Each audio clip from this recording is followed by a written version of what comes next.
the Honorable Minister Louis Farrakhan. Allahu Akbar. Allahu Akbar. Allahu Akbar. The Honorable Minister Louis Farrakhan.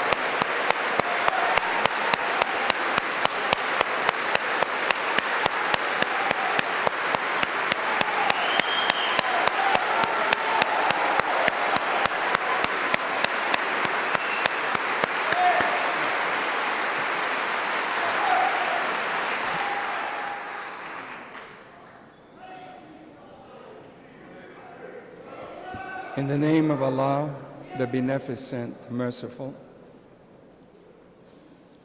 we give Him praise and thanks for His mercy and for His goodness,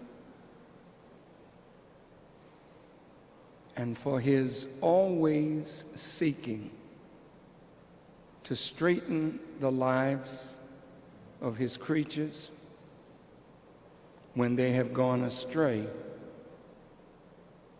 that He might bring them into His divine favor. We thank Him for Moses and the Torah and the Israelite prophets, for the Old Testament. We thank Him for Jesus and the gospel and the apostles that gave us the New Testament. We thank Him for Muhammad ibn Abdullah, who gave us the Quran. Peace be upon these worthy servants of Allah. As a student of the Most Honorable Elijah Muhammad, I could never thank Allah enough for His intervention in our affairs, raising up from among us one to lead, teach, and guide us back to His straight path.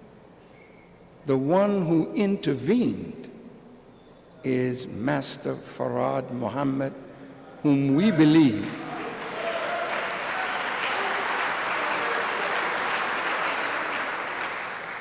is the great expected Mahdi, or guide, that would come to the world at the end of this present system of things.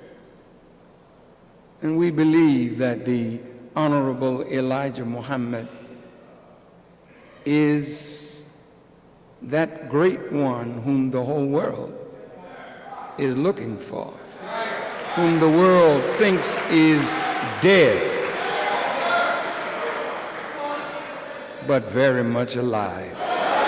I'm talking about the Honorable Elijah Muhammad.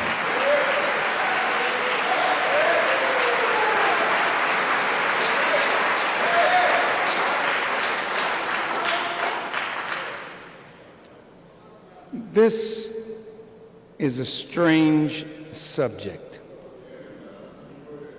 the crucifixion of Michael Jackson. Why would we, as intelligent, believing people, put Michael Jackson in the same kind of trauma, dilemma, torture, scourging as the man Jesus?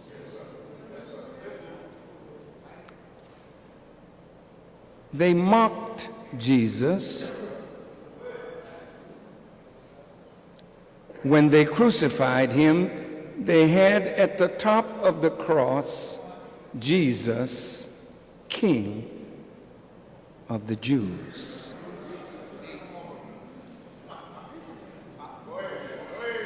Michael Jackson, also a king, being crucified, the so-called king of pop. I see Michael much deeper than those who have talked about him. I want to talk to you today about the method that the enemy of God and the enemy of the rise of humanity is using, has used, and plans to use again to destroy leadership that will cause, first of all, black people to rise, second of all, humanity to rise. You may say, rise from what? If the scripture says that Satan deceived the whole world, are we in the world? Could it be that we too have been deceived? Well, what would the greatest deception be? It would be to deceive humanity about the one that is coming to end Satan's world. I'm going to say it again. The greatest deception would be to deceive humanity about that one that is prophesied to come to end Satan's world and bring in a kingdom wherein all human beings can find peace and security and justice. Such is the Messiah. The Jews do not believe that Jesus of 2,000 years ago was in fact the Messiah. Their theologians are more correct than the Christian theologians. The Christian theologians believe that Jesus of 2,000 years ago was in fact the Messiah. So the greatest deception of humanity today would be to put our minds back 2,000 years ago to blind us to the time in which we are living, when the Messiah would absolutely be present in the world.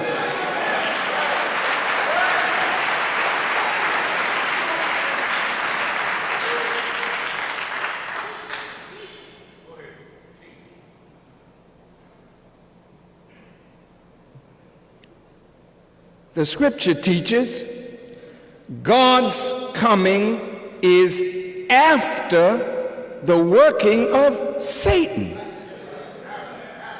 not before, but on time.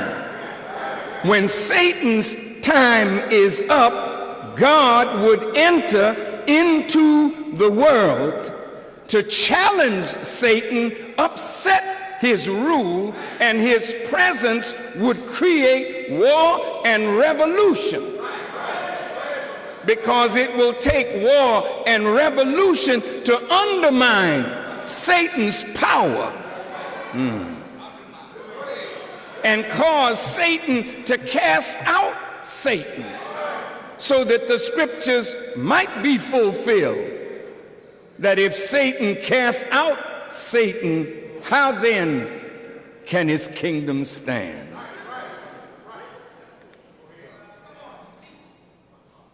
If God's coming is after the workings of Satan, how much time did God give Satan? Because we have to know the time in order to know if we are on time to expect that one.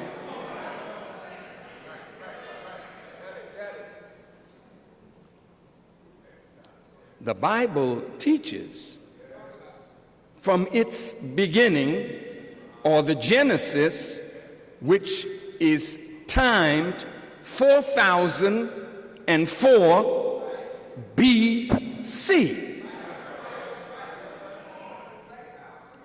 That is the coming into the world of Adam and the Adamic people or race. And Adam and his world, based on rebellion to God, would have a time to rule, and that time was 6,000 years. So in the book of Revelations, it teaches us, count the number of the beast, for it is the number of a man 666. A lot of wisdom in those 3 6s, which is not our subject today, but know that we have been given the answer to that from God through the Honorable Elijah Muhammad. Suffice it to say, Jesus of 2,000 years ago was 2,000 years ahead of the end of Satan's time. Therefore, Jesus of 2,000 years ago could not affect the change that was in his heart to bring about. So Jesus prophesied that one was coming after him. Listen to Jesus' words. It is expedient for you that I go away. For if I go not away, the Comforter cannot come unto you. But if I go away, I will send him unto you in my name. Now, Jesus is talking not about himself. He's talking about somebody else coming in his name. The Honorable Elijah Muhammad taught us that 75% of what you read in the New Testament about Jesus is referring to a future man. And if you study the scriptures carefully, you would have to admit that many mistakes were made if it's talking about the man 2,000 years ago. For instance,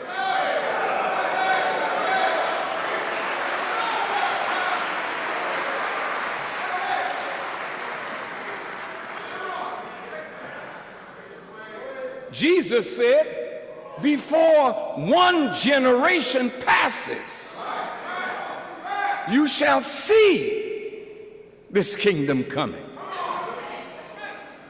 Well, 100 generations have passed. It is not that Jesus made a mistake. It is that the word that was put in the mouth of a man 2,000 years ago is correctly in the mouth of a man today. Who are you looking for? You are looking for a blonde-haired, blue-eyed Caucasian to come down from heaven? Wrong. Big wrong. Mistake. Lie. Deceit.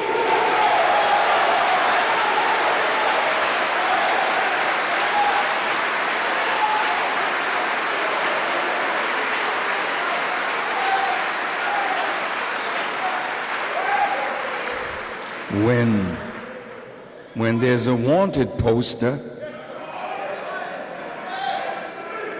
they try to give you an accurate description of the wanted one so that should you see him,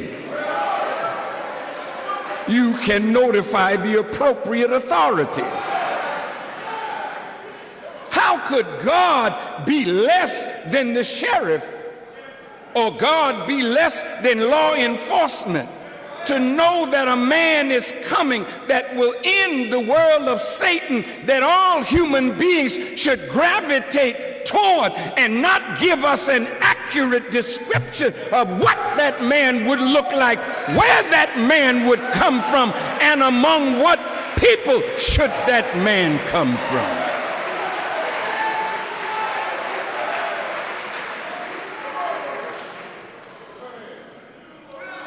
You say, well, what does this have to do with Michael Jackson? Just be patient.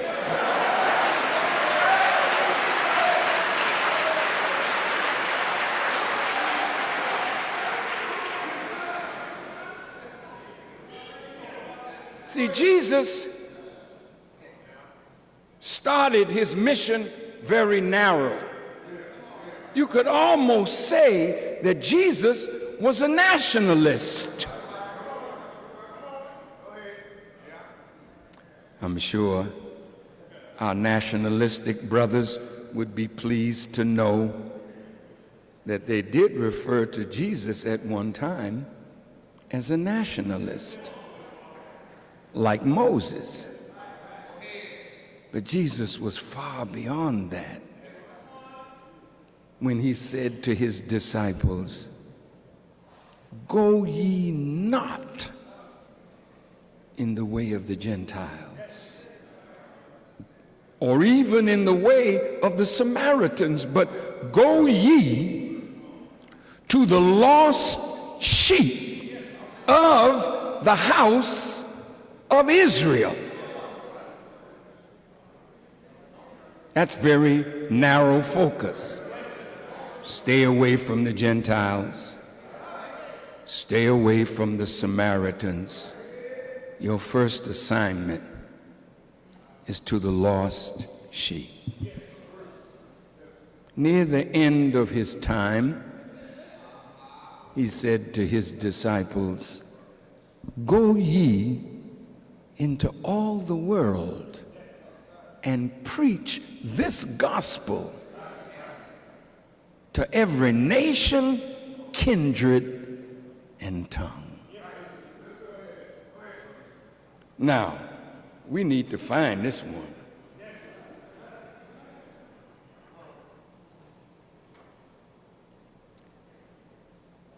The Bible kept telling us from Genesis through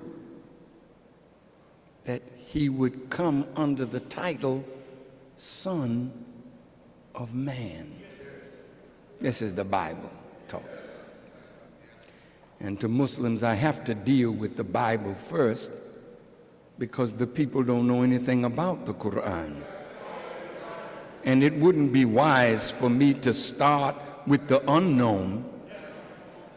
It would be wise for me to start with the known and then shepherd the people into the unknown. Don't you think that's wise?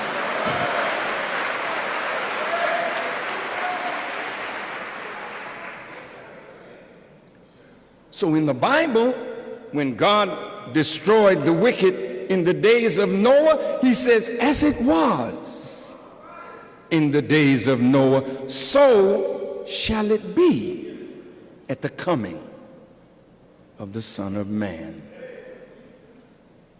When he was destroying the wicked people of Sodom and Gomorrah, I'm sure you've read about that. They were guilty of something that had never been done before. The Quran says, men coming to men with lust in their hearts, as they should the female. God was not pleased with that behavior. He called it an abomination. Now, look, Look, don't call me homophobic. Please. Don't label me. I'm just quoting the book that every politician takes his oath of office on, the book. So if there's something in the book that is not right, why would you take an oath on a book that is incorrect? So if it is in the book, then at some point we're going to have to deal with the book and whether God has changed his mind over the years. Well, they say everything must change, but in the scripture God says, I am God and I change not. Why doesn't God change? Because he's all-knowing. So when he sets something down as a law, well, he sends one scripture to abrogate another. That's a change. But the basic principles of God's teachings has never changed. From the beginning to now, just as the planet still revolves and rotates at the speed of 1,037 1/3 miles per hour, and it has not changed. Maybe a hair there or a hair there. But the planet and its rotation is constant. So is the God who created it. Now,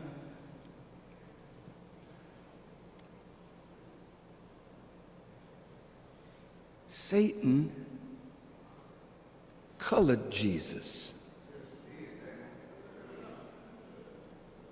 to make Jesus look like other than the way he would appear.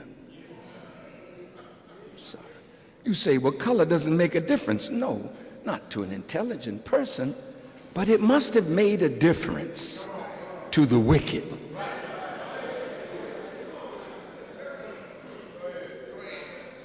Why they would make him white. Now, there's nothing wrong with his being white. Don't get me wrong. I'm not a racist.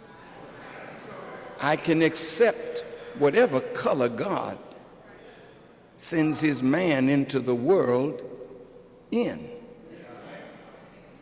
Prophet Muhammad, peace be upon him, was white complected. I have no problem with that.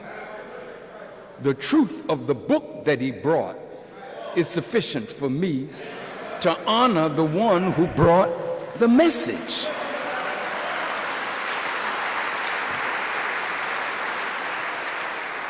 But Muhammad too was 1,400 years before the end of this system of things, and he prophesied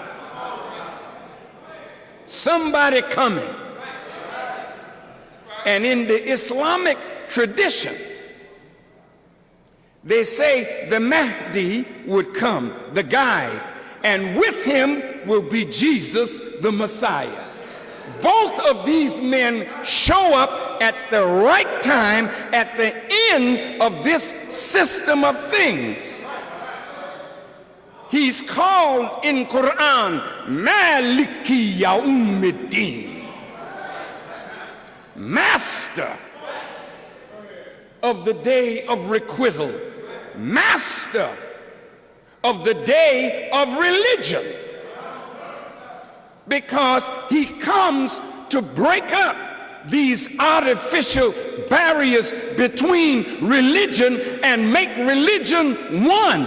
And that's why the Bible says in that day there'll be one faith, one Lord, one baptism. Hadn't happened yet, but it's on the way. Wait, now I'm going someplace. I just want you to come on with me. The Bible says that one who comes, he will have hair like lamb's wool. Look like the hair of some of these that I'm looking at.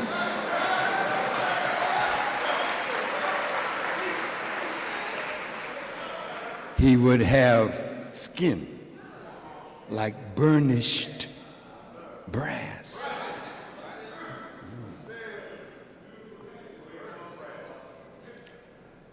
He speaks of himself. He said, I am, listen to him carefully, I am the root of Jesse, the seed of David, the bright and the morning star. Jesse was the father of David. David was the father of Solomon. Solomon said, I am black, but comely, O ye daughters of Jerusalem. And if he was black, David couldn't have been.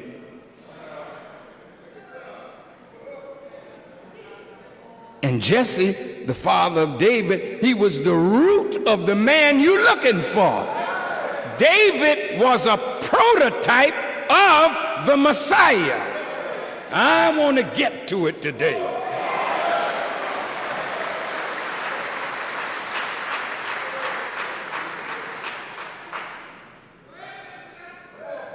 David was a shepherd boy. I often wondered when God told the prophet Samuel to go to Jesse's house because he was going to anoint one out of Jesse's family to be the next king of Israel. And when Samuel got to Jesse's house, he said, bring me your children. And he marched them in front of Samuel one by one. All of them looked beautiful, but the Spirit of God did not descend on the prophet.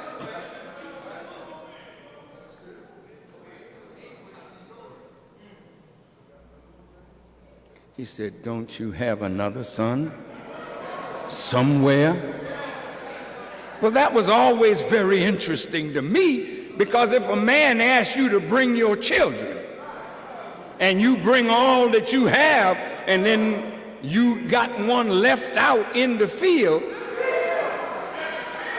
tending the sheep, well, maybe he wasn't a physical son.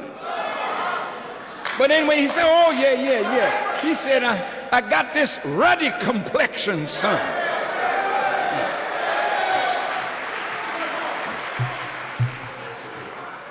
He's out in the field tending the sheep. He said, well, bring him in. And boy, David came in, and the Spirit of God descended on Samuel, and he anointed that young man to be the future king. He was a musician. He played a stringed instrument. He was on the harp. And as he played his harp, he used to calm the envy of Saul. But as David fought Goliath, seemed like he didn't have no fear of the power of that heathen. When the rest of the children of Israel cowed down Little David stood up. I'll take care of this business. And he went out, picked up 5 smooth stones from a brook, but one was sufficient. He decapitated Goliath. His fame spread, making Saul even more envious. Saul even tried to kill him, but David was so respectful. He snuck up on Saul, took his spear, put it in his garment just to let him know, I could have killed you.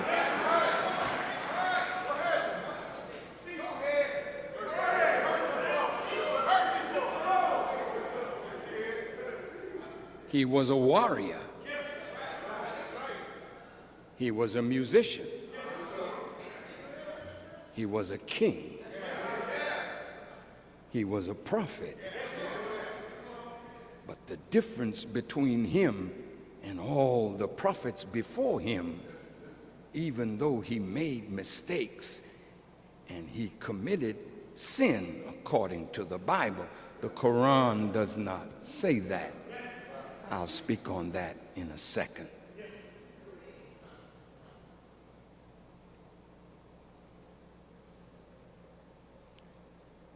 Yet, the Psalms represent the heart of David. When he messed up, he would fall down, talk to God, and God would forgive him. It's really beautiful. The thing that set him apart was his heart. It was a heart after the heart of God. This messianic figure is from the root of Jesse. He's the seed of David, meaning his biology is connected to David. And he calls himself the bright and the morning star. Well, when does the morning star appear? See, it appears at the darkest hour of the night, that those who are in darkness might see it and gain some hope that the presence of this bright and morning star is a signal that a new day is coming. So when James Weldon Johnson penned the so-called Negro National Anthem, the most beautiful words of any anthem that I have ever heard. Not, oh, say, can you see by the dawn's early light what so proudly we hailed, and the rockets' red glare, the bombs bursting in air. See, this is an anthem of warrior people.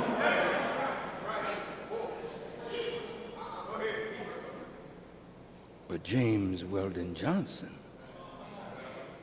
facing the rising sun, well, what direction would you be facing? You'd be facing east, wouldn't you not? Facing the rising sun of a new day begun. Let us, what did he say? March on till victory is won. Well, what is victory? Victory is total liberation.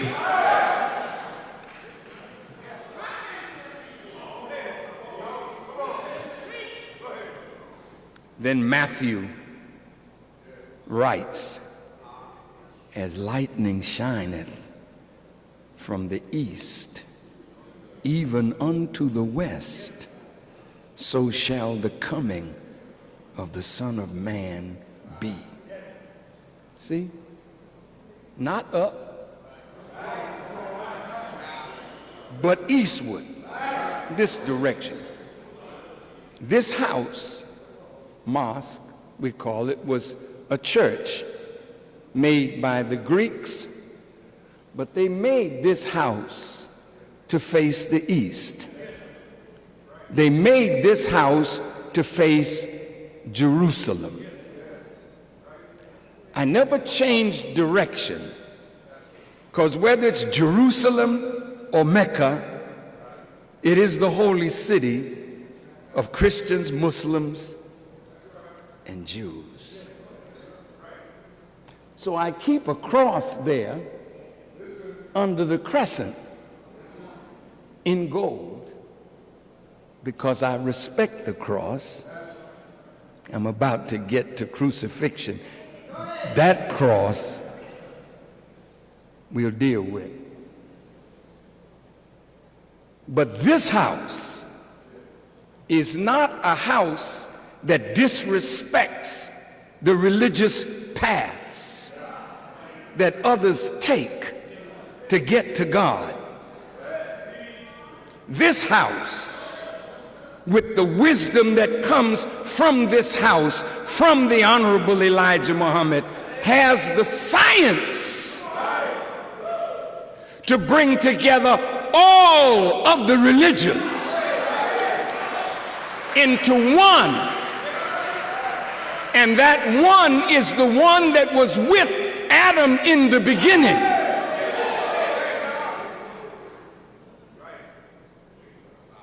Obey me. That's the true religion of God. Obey God. Don't set up any rival or partner. Obey God.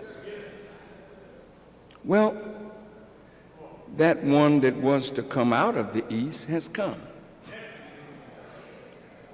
And he came to the west, the most powerful nation of the west, North America. And he raised one from among us, as Jesus was called the first begotten of the dead. It's not that God would go to the cemetery and get some bones. You are the cemetery. Nothing on the planet deader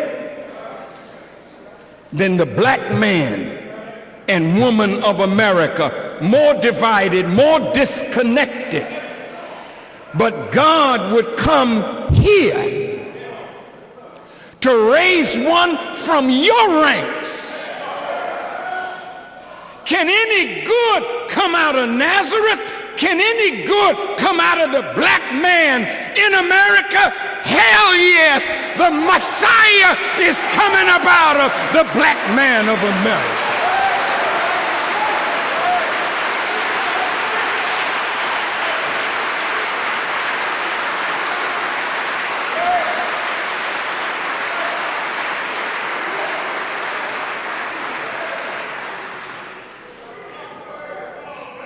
Now this might hurt your feelings because you don't think anything of yourself. Why would God pay attention to you? And from the womb of a black woman produce the one that the whole world is looking for.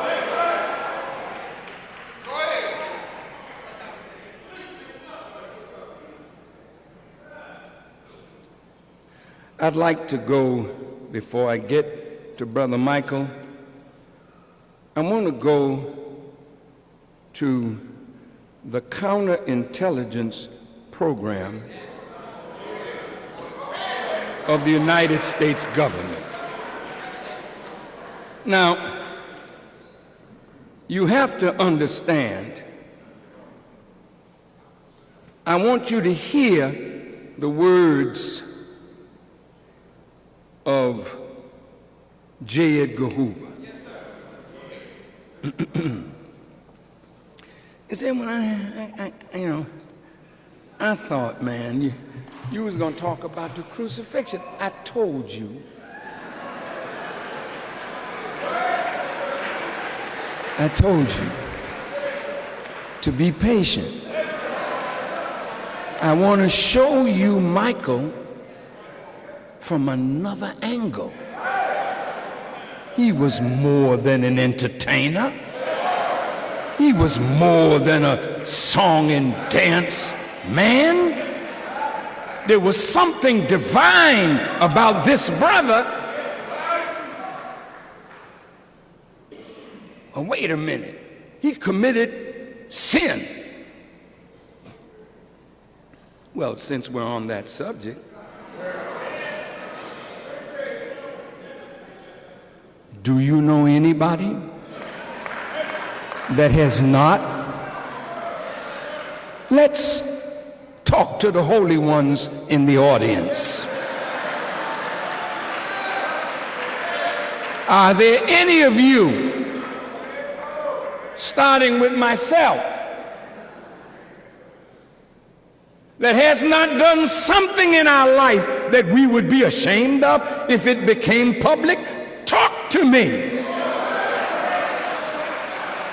You pastors, you preachers, you cardinals, you popes, you imams, you mullahs, you sheikhs, show me one that has not committed sin.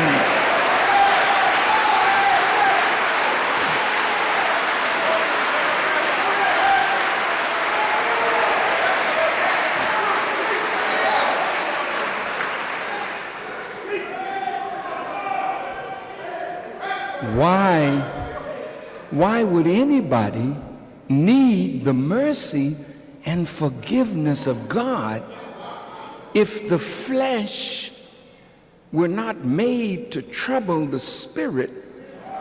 And sometimes the flesh wins out in that struggle.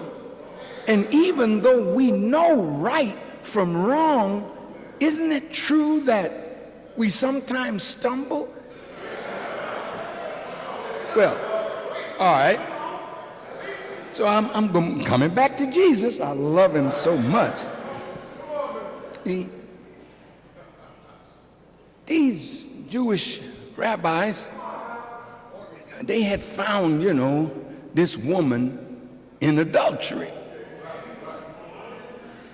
I don't know how they could find her in adultery and only bring the woman to Jesus. Something is wrong with that picture. But anyway,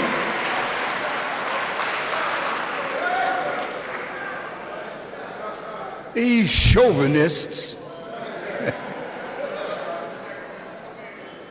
they brought the woman to Jesus. And they were about to stone her because that's the law. Stone the woman to death. And just as they were about to get on with it, Jesus knelt down in the sand and wrote, "Which one of you that is without sin cast the first stone?" All these highfalutin religious people put their stones down. Now Jesus, who was without sin, he could have stoned her. But he said, "Woman, where are your accusers?" And listen to his words, "Neither do I accuse you. Go and sin no more." I'd like to speak to the press for a moment. This is a season where the press loves to find something of error in a human being and blow it up and talk about it and scandalize the person like the people behind the lens of the camera have no sin. You know, wait a minute, if you were clean, I could see you doing what you do. It seems like the media delights in finding something wrong with somebody. Now I'm getting to crucifixion. See, crucifixion in the modern Rome, America, is the modern Roman Empire. You keep looking back to ancient Rome. Ancient Rome is gone. Modern Rome is going. Now, in the meantime, in modern Rome, they have always feared that somebody would rise from among us and unify black people. And should they go to war with a foreign government, that we might join on to that foreign government and come against them. So just as it was in the time of Jesus the prophet and Herod the king, they wanted to kill all boy babies. So there's a plot against the black male. And it's real, brothers and sisters. And any one of us that shows his head as a potential leader, the eyes of our enemies are on that one. Listen to me carefully, because if you show that you could be a messianic voice, then they will move to silence you. Now listen to J. Edgar Hoover's words.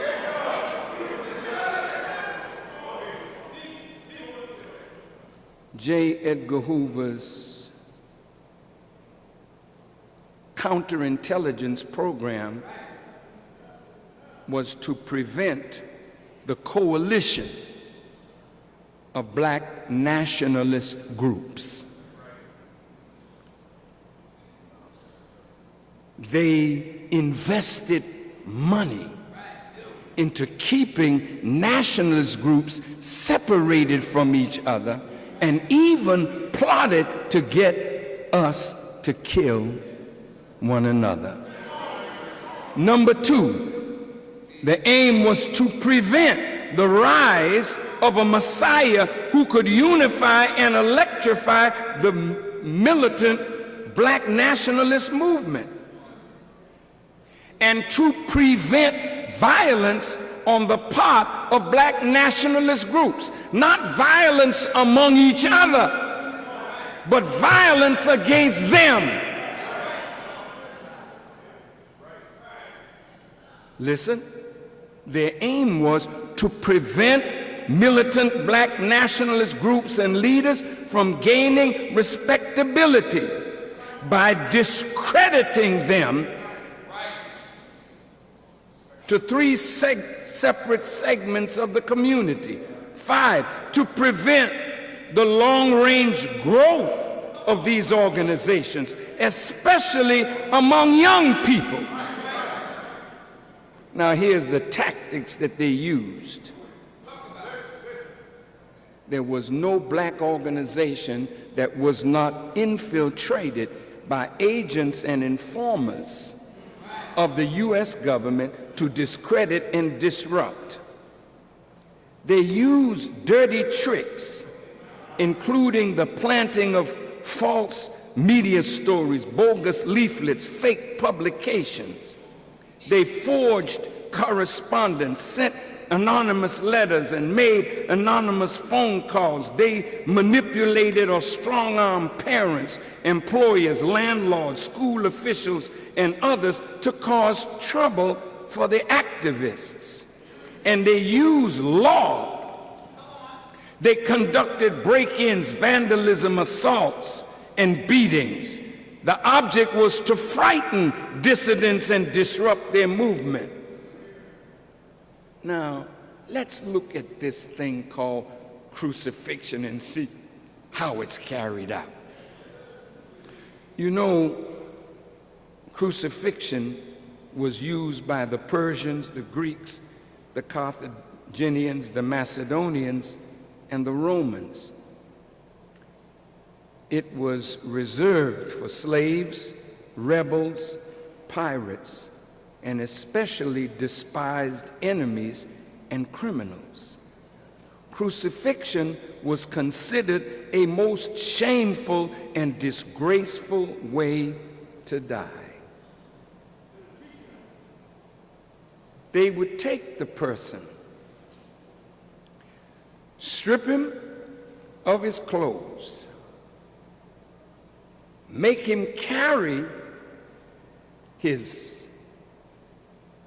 cross to the place of crucifixion, but it's all public. Everything is done in the public to bring about your shame, your disgrace. Follow me now. Strip you of your clothing, then they nail your hands and your feet. None of your vital organs are touched, so that you can hang there for hours and for days. Defecate on yourself, urinate on yourself, and some they would spear in the side. But Jesus, they had something special for him, according to the book. Since he was supposed to be the king of the Jews, they made a crown of thorns for him. Put it on his head. I'm coming to you in a minute. They nailed his hands, they nailed his feet, they pierced him in his side, and they let him hang there. People spat on him. Boy, this is some deep stuff. They leave you in the public, and passers-by would throw things at the crucified one. Because once you're crucified, it's like you deserve that punishment. So the people are not asking for you to come down. They are happy to see you on that cross. Now, look at the role that the media has played in the deliberate crucifixion of black leaders. I'm going to name a few, and then I want you to see how crucifixion is done. Then I'm coming to Michael and why he was crucified.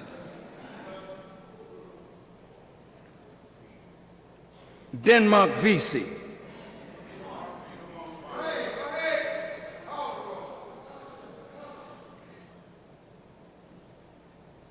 There was a plot that called for his group of slaves and free blacks to slay their owners and temporarily seize the city of Charleston, South Carolina.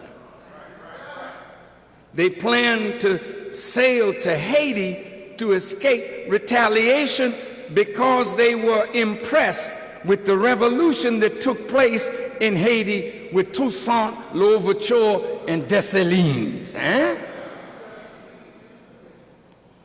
two slaves opposed to Vesey's scheme leaked the plot. See, there's always a Negro somewhere to tell massa what the slaves were planning for their freedom. Charleston authorities charged 131 men with conspiracy. 67 men were convicted and 35 hanged, including Denmark Vesey. But the worst of those was Nat Turner. Now, Nat Turner was our first great military leader. He was a preacher, but he understood aspects of the Bible that preachers today don't seem to want to preach anymore. But his 1831 insurgency in Virginia numbered more than 70 enslaved and free blacks. Approximately 60 white men, women, and children were killed before Turner was defeated. In retaliation, the white militia killed at least 200 blacks and probably many more. Hysteria arose about armies of slaves rising up, and it led to the slaughter of many blacks all over the South under circumstances of great barbarity. Well, they severed the heads of those that they captured, and their heads were mounted on poles at crossroads as a grisly form of intimidation. 48 blacks were tried on charges of conspiracy, insurrection, and treason. 55 were executed, many more were banished, and a few were acquitted. Nat Turner eluded capture for months before he was arrested. He was tried, convicted, and sentenced to death. He was hanged on November the 11th, 1831, in Jerusalem, Virginia. Now let's become more modern. How many of you have heard of W.E.B. Du Bois? He was a great scholar among us. Du Bois started as a staunch integrationist, like many of us.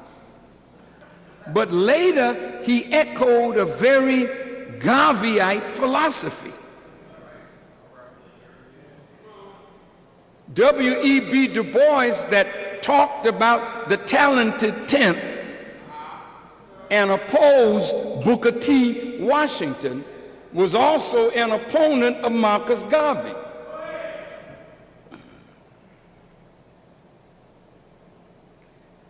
He talked about large numbers of American Negroes who in all essential particulars conceived themselves as belonging to the white race. Ooh. Did this bother any of you? Did it touch any of you?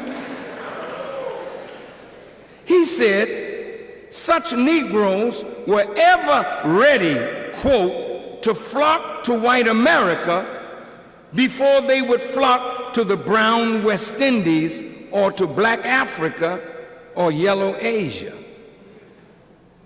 Blacks, he now thought, should begin to concentrate upon this problem, their economic survival. You know, Du Bois was one of the founders of the NAACP, but the NAACP in its original founding, it was to fight for civil rights, but not economic power among black people. You know that, right?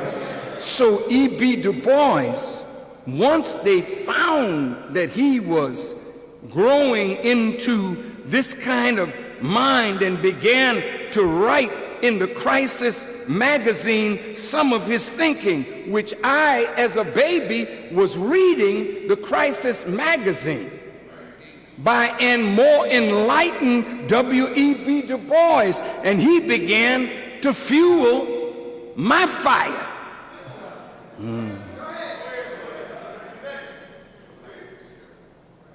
Then the whites in the NAACP questioned his emotional stability and his capacity for cooperation. They were suspicious of his motives and called him a danger. They took away his passport.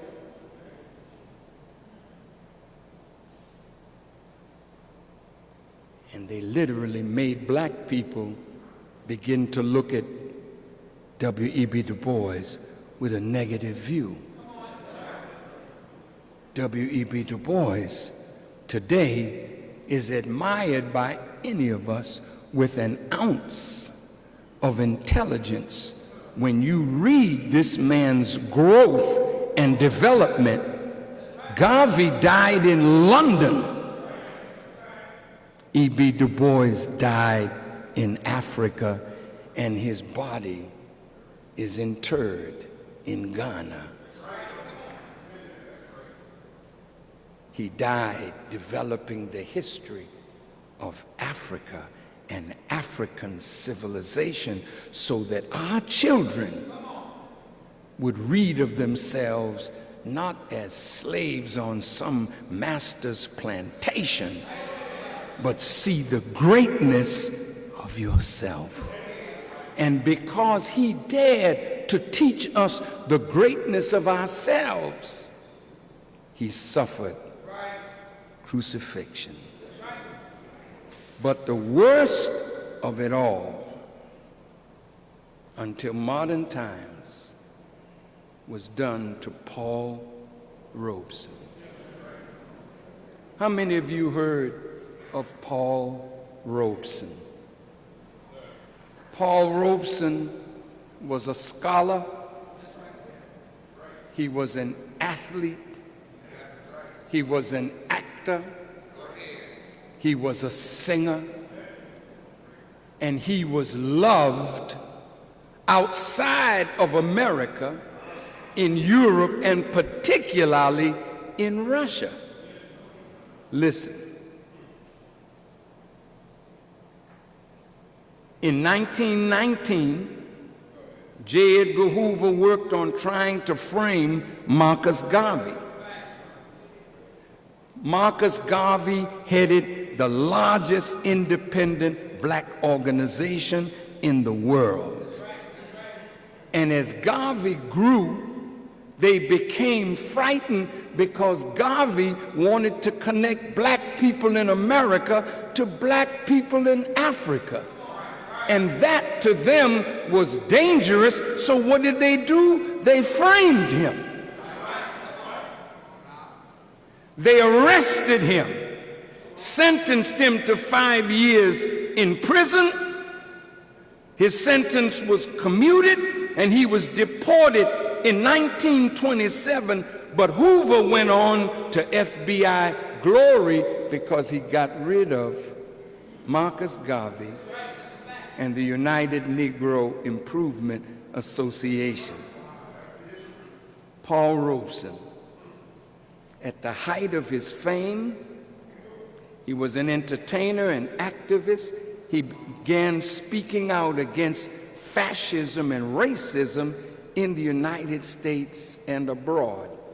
Robeson became a prime target of the United States government during the late 1940s through the late 1950s. His passport was revoked from 1950 to 1958, and he was under surveillance by the FBI and the CIA and by the British MI5 for well over 3 decades until his death in 1976. They hated him for his beliefs in socialism and friendship with the Soviet peoples, and for his efforts to push for anti-lynching legislation. To this day, Paul Robeson's FBI file is one of the largest of any entertainer ever investigated by U.S. intelligence. According to files released under the Freedom of Information Act, Robeson was drugged and neutralized under the CIA's Nazi-inspired MK Ultra mind control program and subjected to abusive levels of electric shocks while in Great Britain as a means to keep him from influencing the U.S. civil rights movement and worldwide anti-imperialist movement during the 1960s. Now look,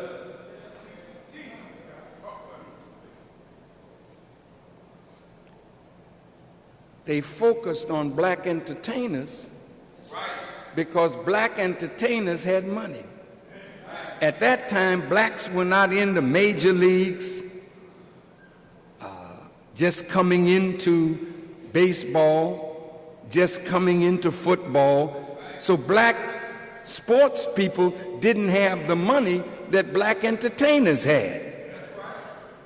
Sammy Davis, Mahalia Jackson, Dick Gregory, Eartha Kitt, Nina Simone, of course Burt Lancaster, Frank Sinatra, Harry Belafonte, Tony Bennett, Bill Cosby, Diane Carroll, Count Basie, Sidney Poitier, and many others. These were black people and white people who wanted to see black people free. These black people donated their money to movements. And these were some of the strong supporters of Martin Luther King, and we'll get to his crucifixion in just a minute. Now, the prophecy says that any one of us who could connect us to the outside world was deemed a major threat.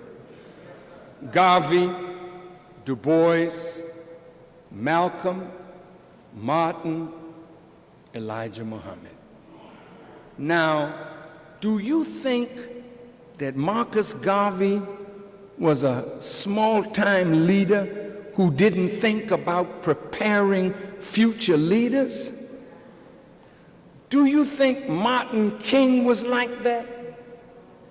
These were intelligent black men who knew their mortality. And they knew that if movement was going to continue, they would have to prepare a new cadre of leadership. So here's how crucifixion goes. They nail your hands, they nail your feet. They strip you of your followers by propaganda. They break your legs so that after you are dead, there's no support for your ideas. It's not the man as much as it is the ideas of that man, so they must not only kill the man, they have to kill his idea so that a generation won't come up after him fueled by his ideas. Are you with me? There's Malcolm. There's Martin. There's Kwame Ture. Stokely Carmichael, his former name. Is the Panther Party. Now they even started spying on the NAACP because they couldn't trust that among the NAACP leadership somebody wouldn't come up with ideas that whites who pay money to it would not be have an objection to. So they watched all black organizations. Now, who is the they? Who is the they? Now, some of you like to refer to me as anti-Semitic. I hate that you would say that in the face of many of those who call me anti-Semitic. They're very definitely anti-black.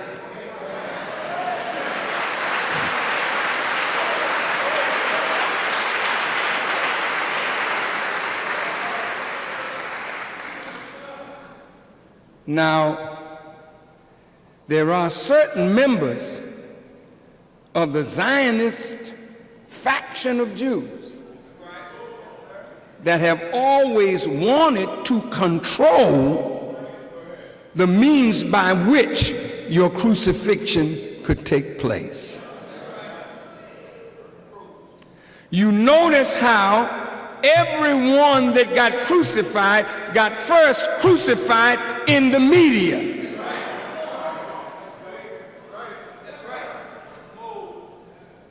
The media is used to demagnetize the person who has attracted large crowds.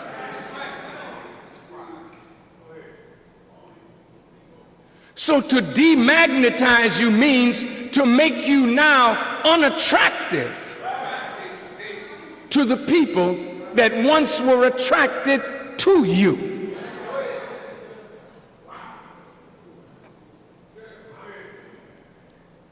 I'm sorry, I have to tell it.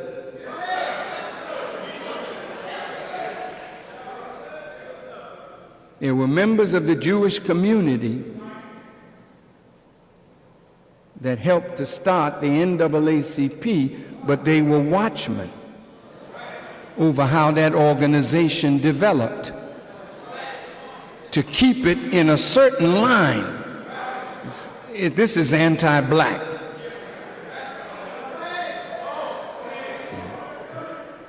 As long as Martin Luther King was talking about black and white together and forgiveness and all of that, he was the darling of the civil rights movement. Malcolm, on the other hand,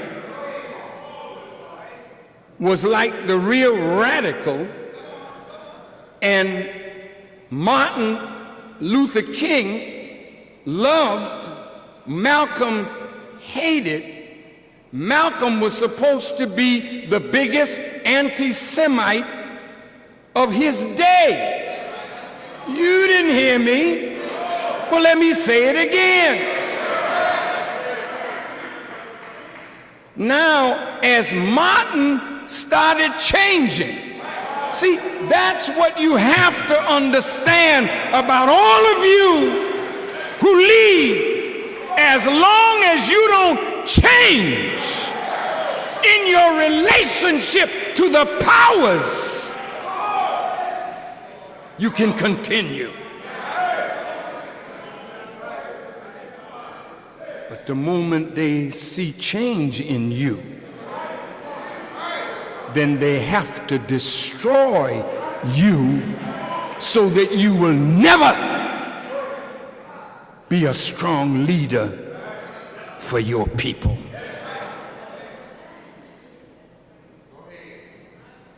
When Martin Luther King began speaking against the war,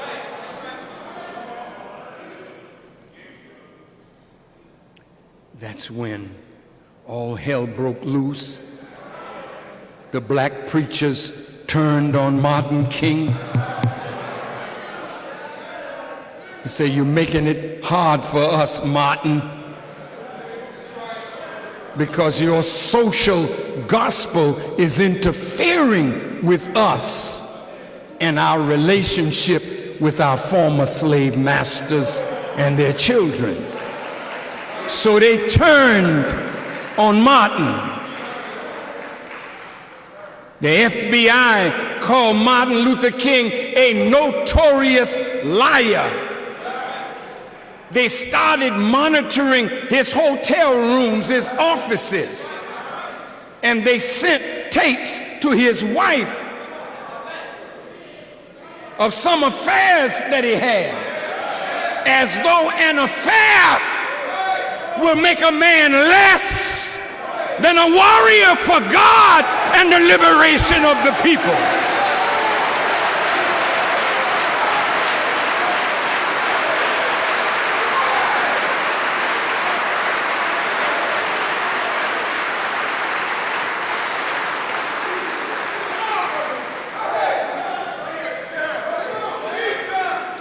When they saw in February of 1968 Martin Luther King Jr. sitting with the Honorable Elijah Muhammad, they saw the two men from Georgia meeting the greatest orator of our time and the most brilliant prophetic voice of our time. One of these had to die.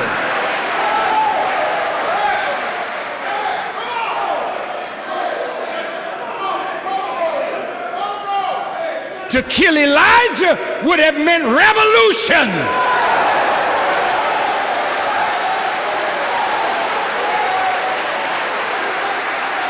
But when they killed Martin, revolution broke out in 100 cities in America.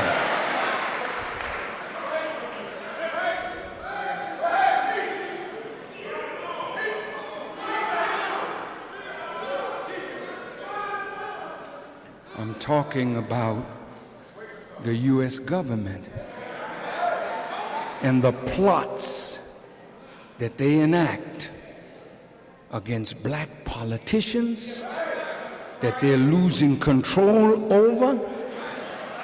They'll come with some fake stuff offering you this, but there's a camera. So that you will lose confidence in your black leadership, who are only following the path of their white predecessors.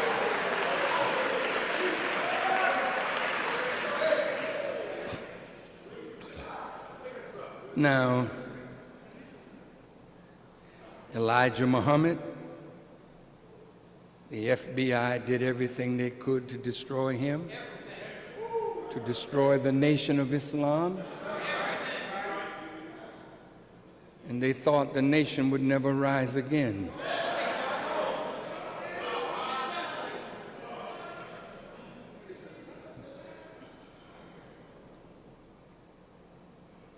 Who is Michael Jackson in all of this?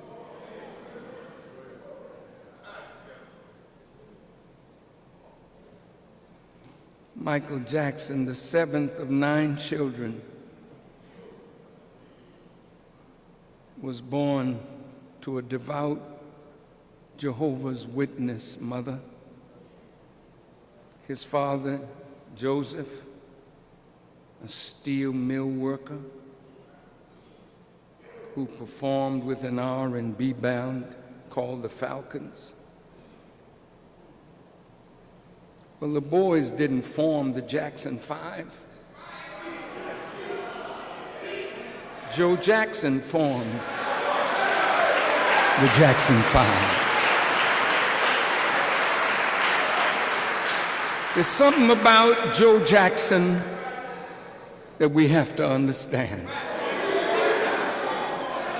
Most of us have children and we have no purpose for them. So they grow up without a name, without a purpose, and we just hope that they'll turn out all right. Joe Jackson had a purpose for his children. And at 5 years old,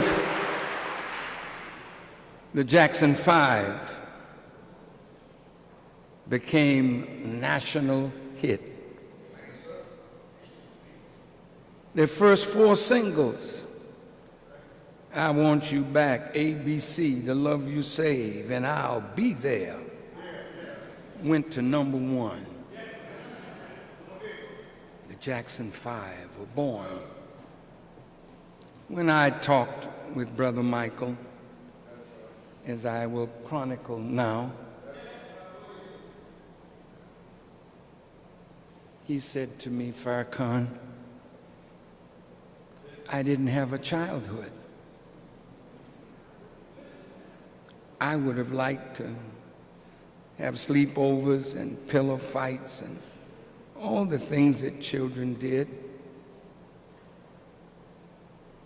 But I was performing since I was 5 years old. That's why Michael found so much joy with the young lady, Brooke Shields, and when he met with Shirley Temple Black, they both sat down and cried together because Shirley Temple Black was a childhood star that I remember when I was a little boy.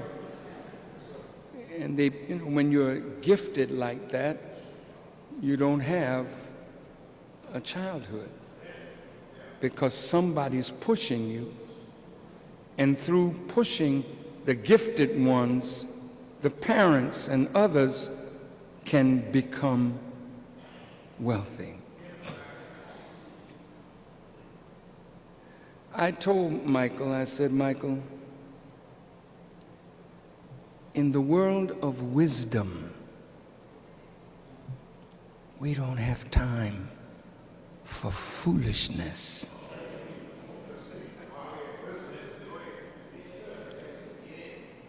In the world of wisdom, you plan for your baby when you know you've conceived.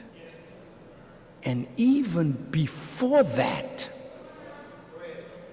when you get down on your knees, mother, black, brown, red, yellow, or white, when you know you are expecting, then the person that wants to make a great child, they go down on their knees and they vow what is in their womb to God.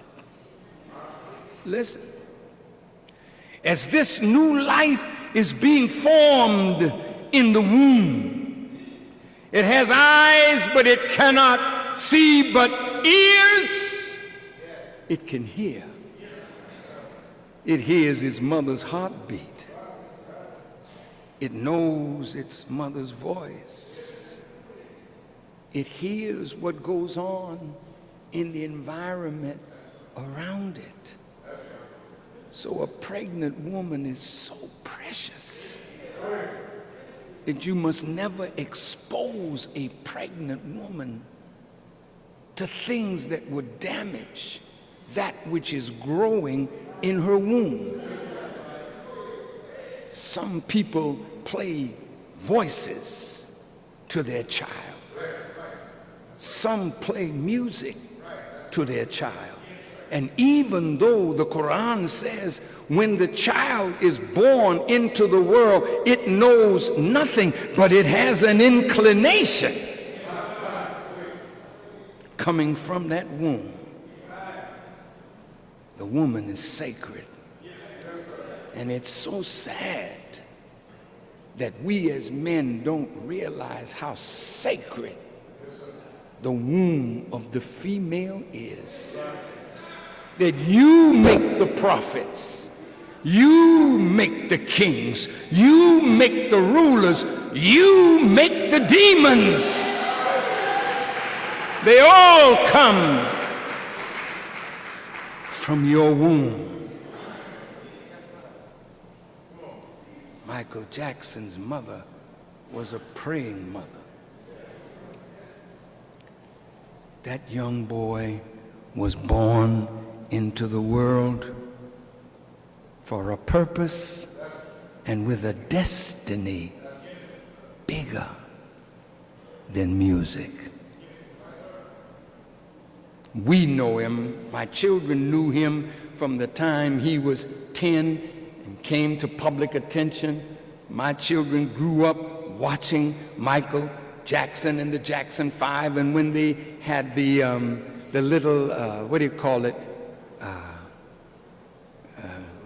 child shows, you know, what, cartoon of the Michael Jacksons and the Jacksons. My children would stay at the TV. They knew all his songs by heart. And we watched him grow. I wish they had the screen so I could show you his growth. At 10, he was black,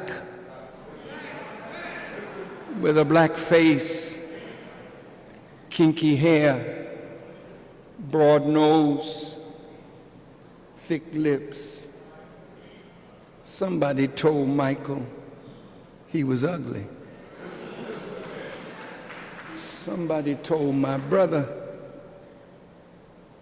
he wasn't good looking. Somebody told you the same thing. So you begin to hate the way God made you, but you don't have no money to fix it.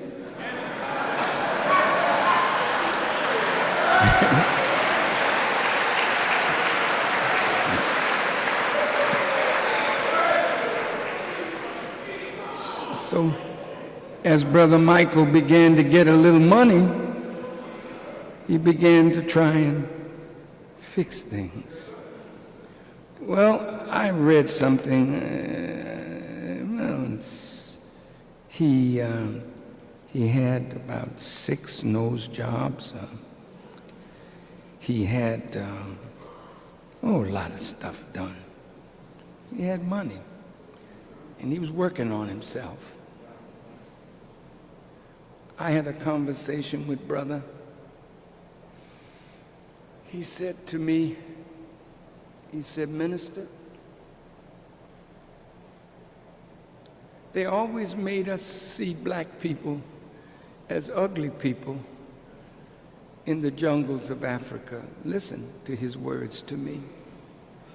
He said, "But then I began to study, and I saw that some of these great Egyptian pharaohs, they were beautiful people."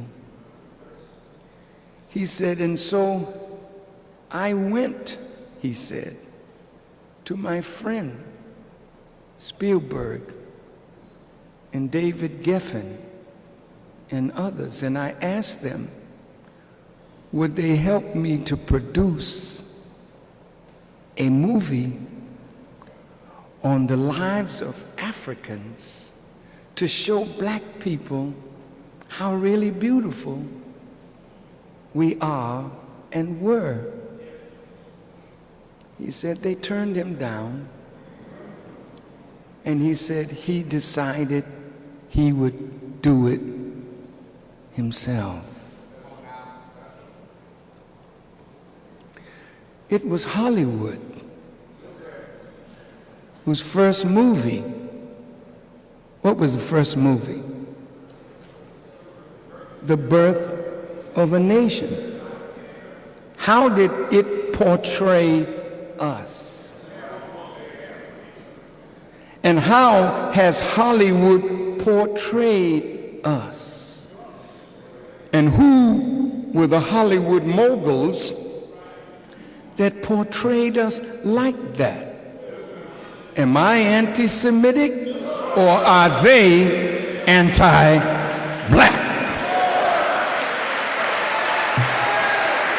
They know our history, and they wanted to keep our history from us so that we would never be inspired to rise above what they had portrayed us as. I didn't write no book called Little Black Sambo.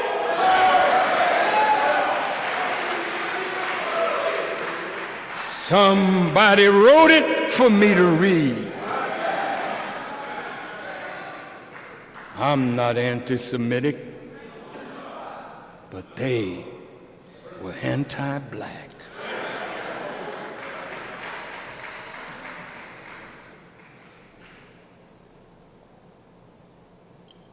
As Michael grew,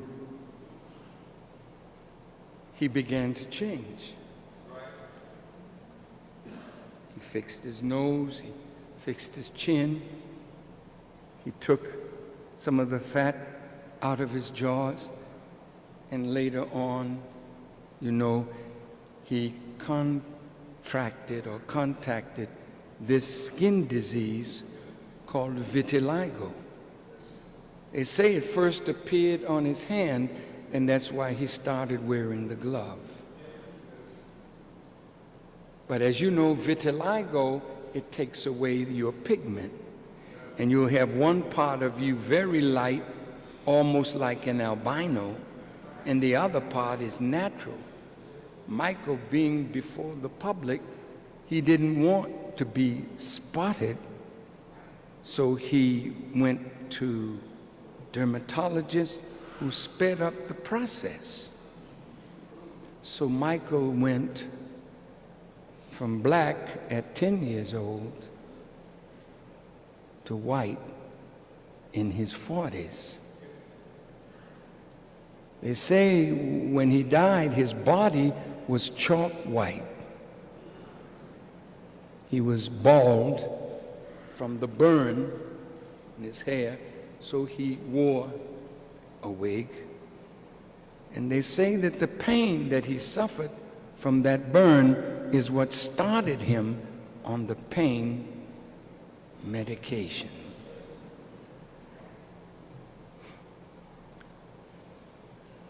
When Michael had Johnny Cochran as his attorney, I was in Los Angeles, staying at the home of the health guru, Dr. Torrey.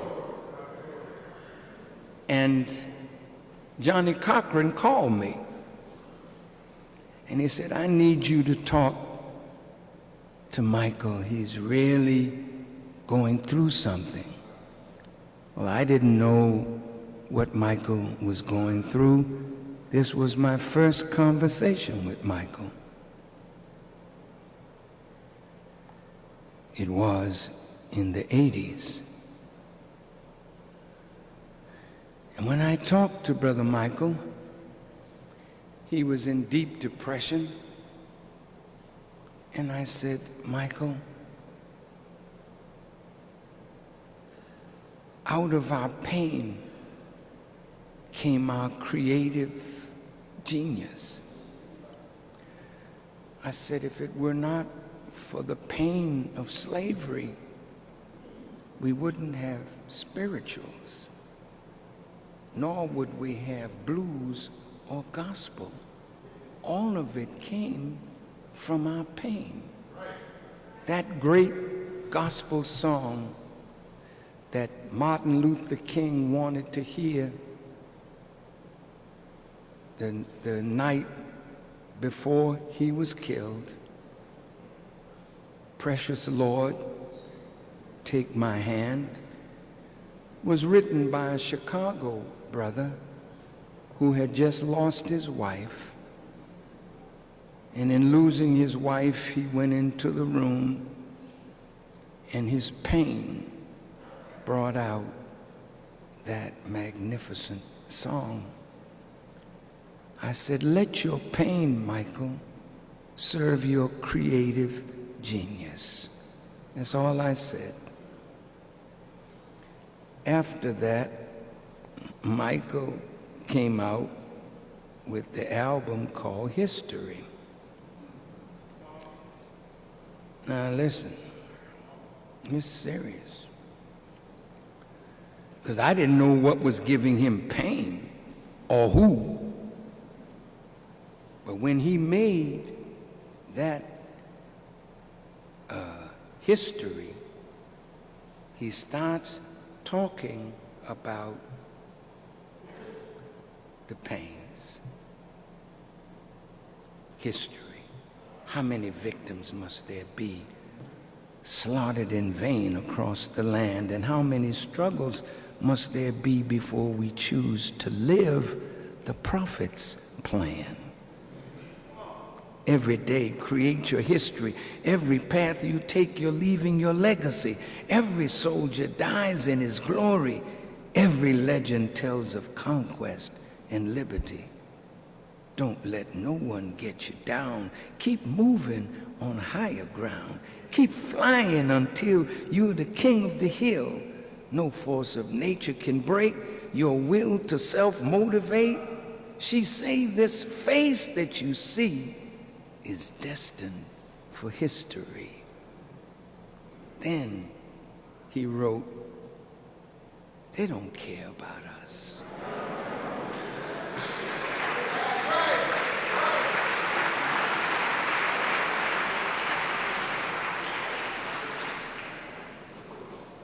They don't care about us. They who? See, he's sending his people messages out of his pain. They don't care. And some of you are dumb enough to think because we have a black president that they now care.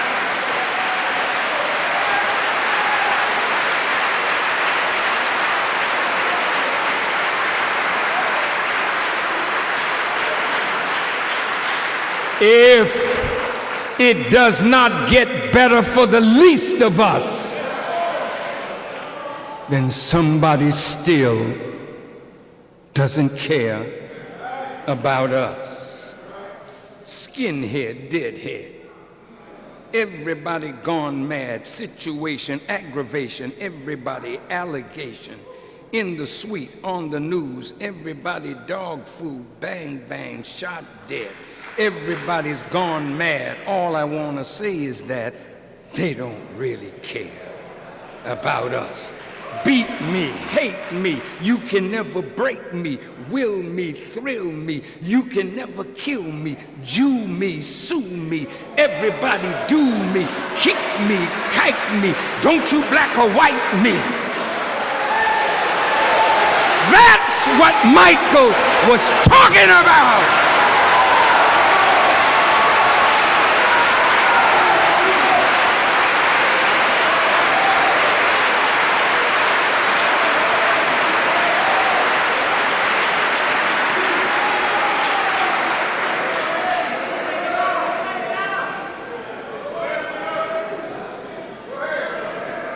They made him go back in the studio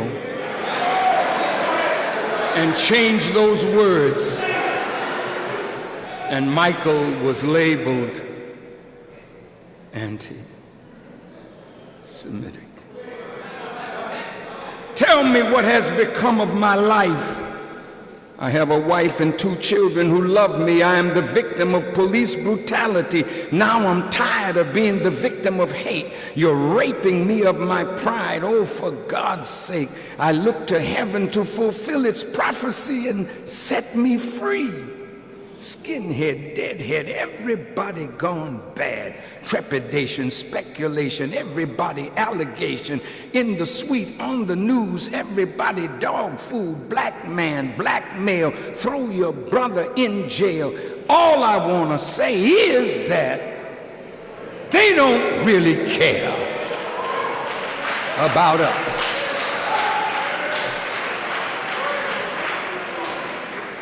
Tell me, what has become of my rights? Am I invisible because you ignore me? Your proclamation promised me liberty. Now I'm tired of being the victim of shame. They're throwing me in a class with a bad name. I can't believe this is the land from which I came. You know, I really do hate to say it. The government don't want to see. But if Roosevelt was living, he wouldn't let this be. No, no. Skinhead, deadhead, everybody gone bad. Situation, speculation, everybody litigation. Beat me, bash me, but you can never trash me. Hit me, kick me, you can never get me. All I want to say is He don't really care.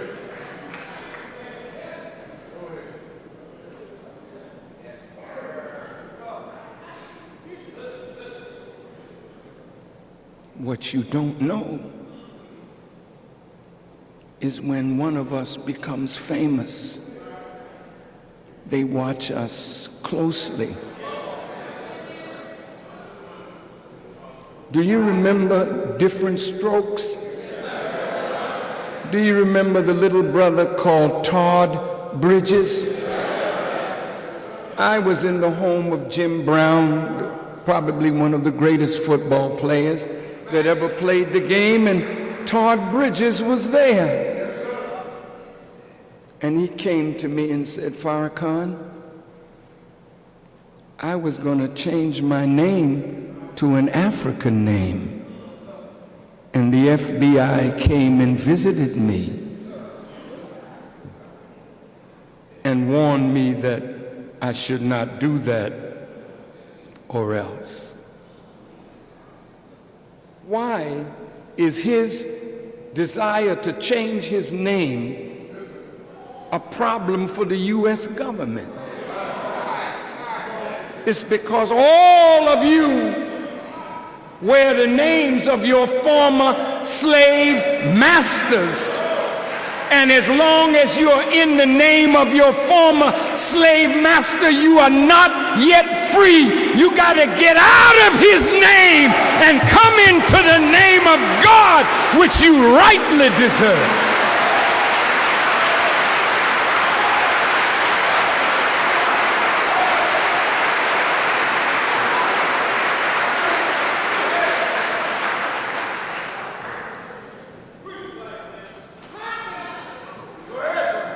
Michael then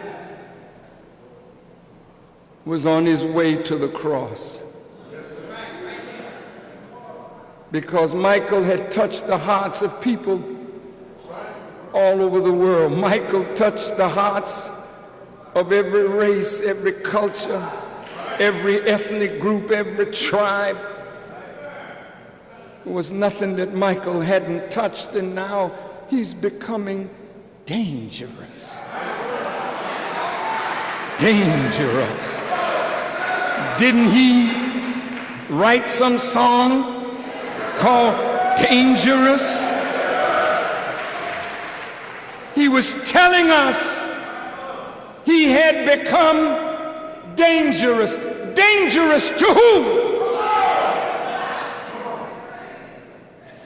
To those who want to keep you ignorant of who you are so they can continue to use us as tools and slaves.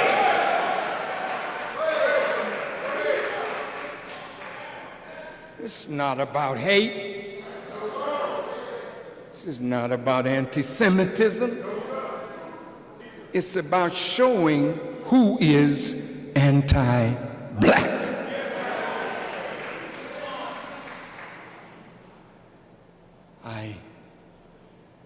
I didn't know what was in Michael's heart, but I told Michael, don't be angry with your father, because even though you didn't have pillow fights and sleepovers, those that had pillow fights and sleepovers and had a childhood, they're the ones that's buying your records, and they're the ones that's coming to see you. You had a purpose for your life. You didn't know that Michael was a lecturer.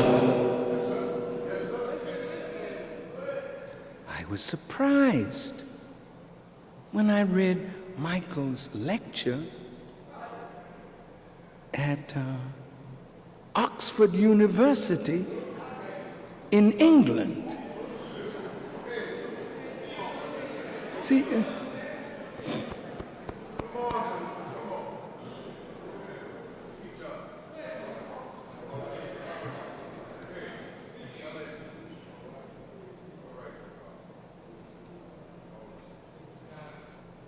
Michael was much more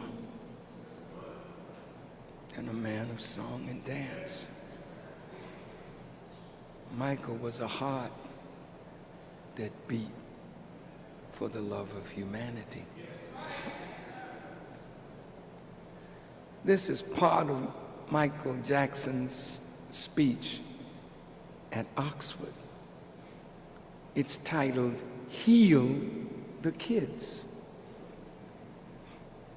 It gives a view of MJ's philosophy and worldview better than any other source. And this is what Michael said at Oxford. Love, ladies and gentlemen, is the human family's most precious legacy, its richest bequest, its golden inheritance. And it is a treasure that is handed down from one generation to another. Previous ages may not have had the wealth we enjoy.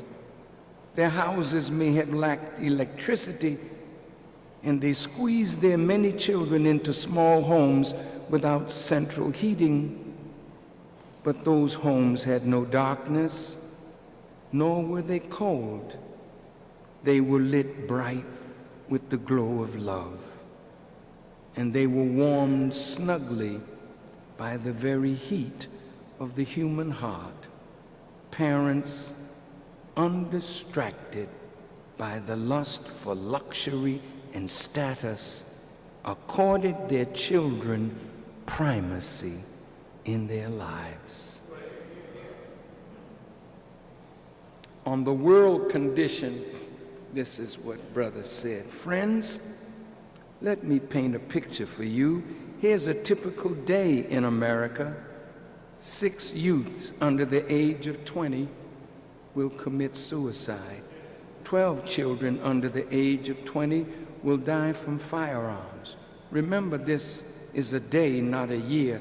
399 children will be arrested for drug abuse. 1,352 babies will be born to teen mothers.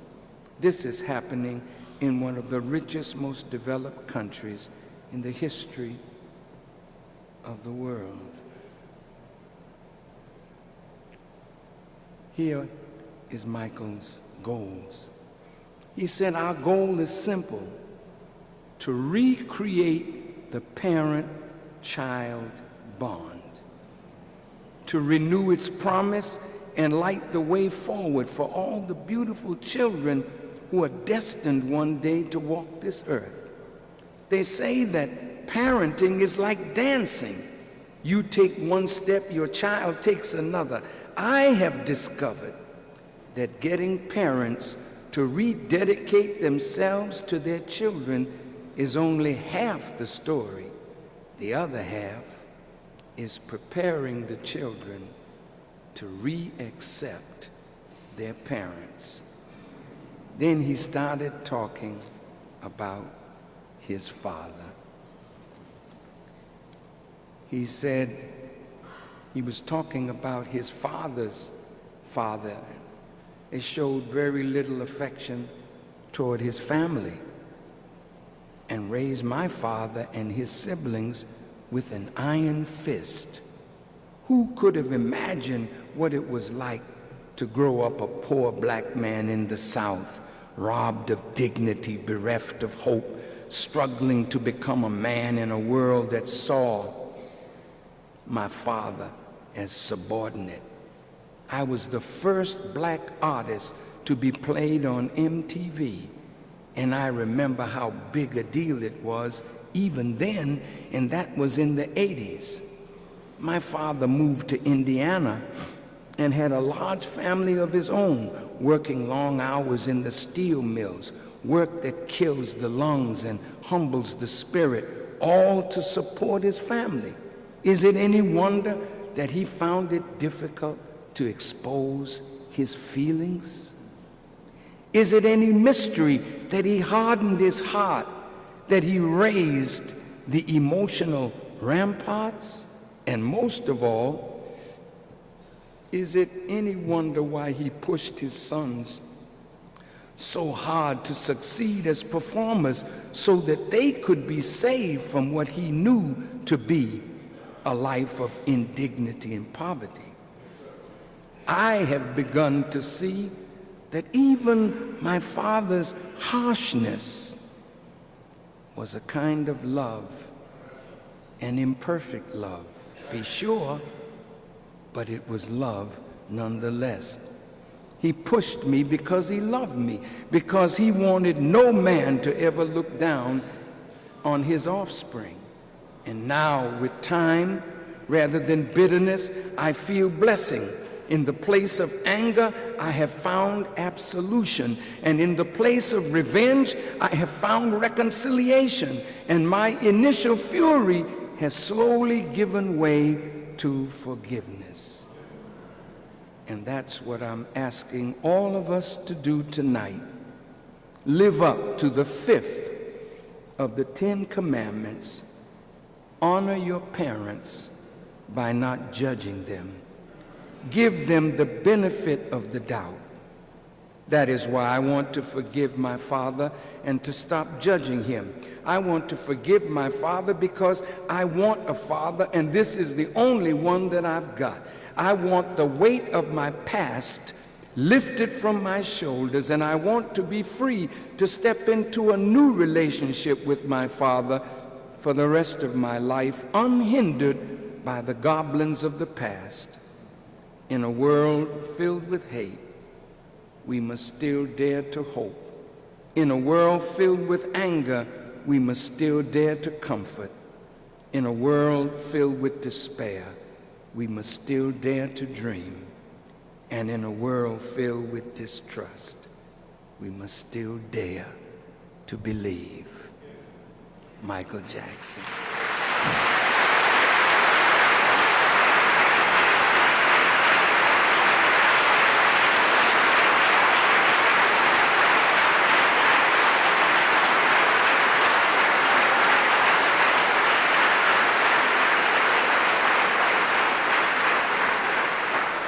I'm almost finished. Can you be patient with me a little bit?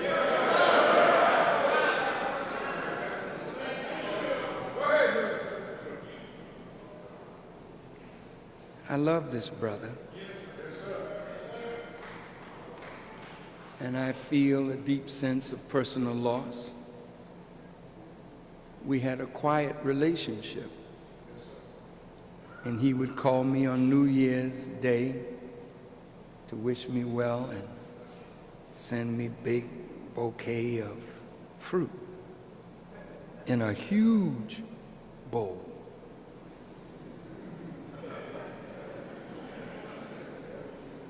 And when we would close, I would say, "I love you, Michael." He said, "I love you more." And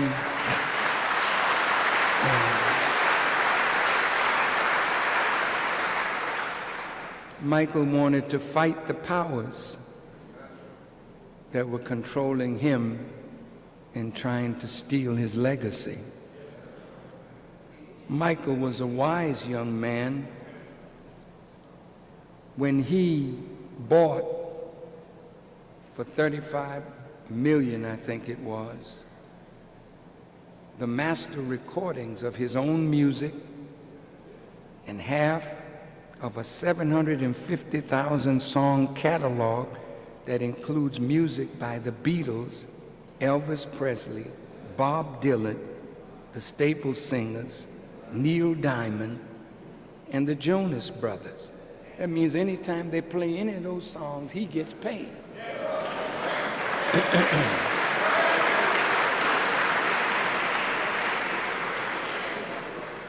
That catalog that he had is worth more than $1 billion. And naturally, see, what you don't understand about the enemy, when they fear you, the first thing they must do is destroy your reputation, then destroy your wealth. And if you're still alive, we can have him then. Because he's no more, has no more money, he's a broken man, you can have him now. Look, Michael owned Little Richard's catalog. And according to our great brother Dick Gregory, he said when Michael brought the rights to Little Richard, the architect of rock and roll, Michael returned to Little Richard the rights to his music free of charge.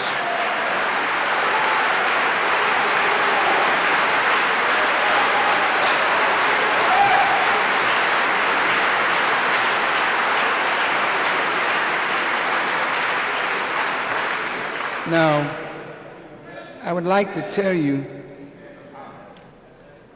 about Michael Jackson's money.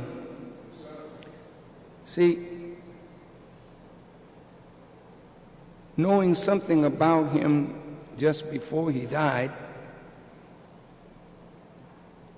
his final concert tour called This Is It, if you watch the short video of his talk and then what he was singing, Michael said, "This is it." This was to be the end for him as a performer. Michael has written over 200 songs that have never been recorded. Michael, I watched him, you know, and the wise of the enemy, they watch him too. Michael said, "This is it."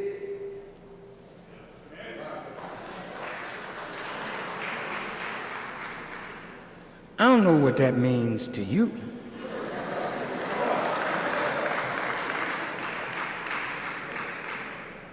But I know what it meant to me. And the enemy watching knows what it meant too. When he raised his fist, see, what you don't know, Michael is a warrior. And when he raised his fist, he was telling all the would-be's and the wannabe, my crown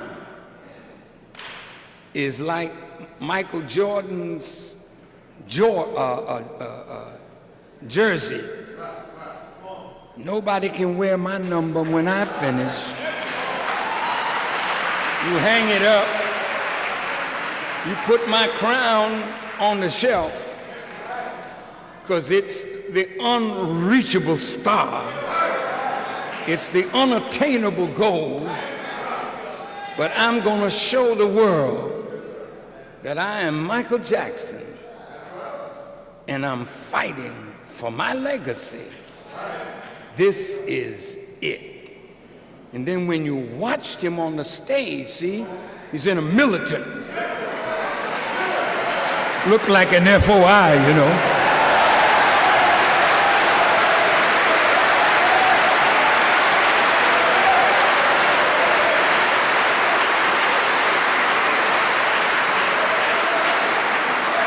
They didn't tell you what he was singing, but in the end, if you looked at his mouth, he said, "They don't care about us."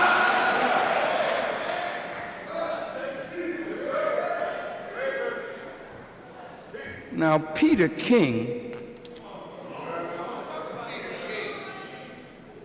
the congressman from New York, just listen to what this criminal said.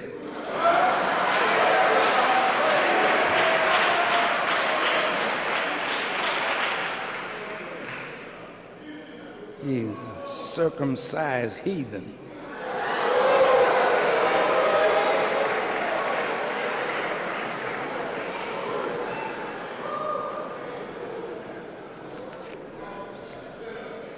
You know, Farrakhan is ready to throw down. I don't give a damn what the world think about me. All you weak, spineless Negroes, go hide in the back, because it's time now. The Messiah's voice must be heard.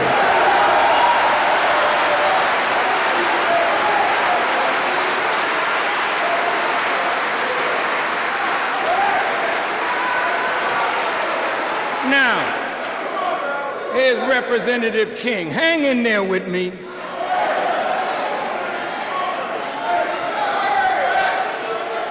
He said, for the last, I don't know how long now, this lowlife, Michael Jackson, his name, his face, his picture is all over the newspapers, television, radio. All we hear about is Michael Jackson. Upset. He said, let's knock out the psychobabble. This guy was a pervert. He was a child molester. He was a pedophile. And to be giving this much coverage to him day in and day out, what does it say about us and our country?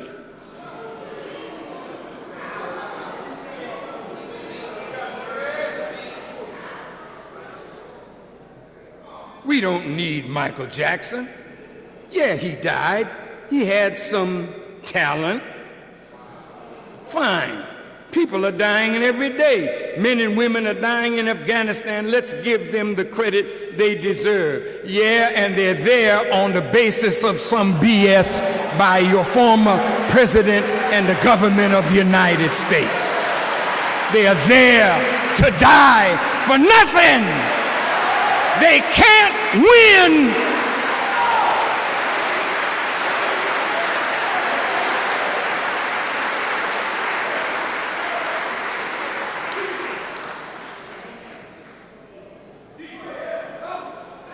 I said to President Obama, this is now your war.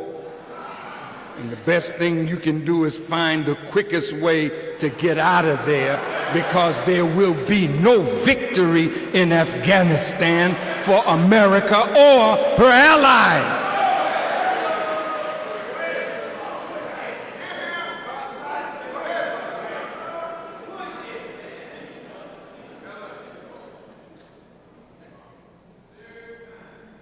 Now, was Michael Jackson a pervert? Was Michael Jackson a pedophile? Let's see. Let's see. Now, it doesn't seem to make any difference if you win in court.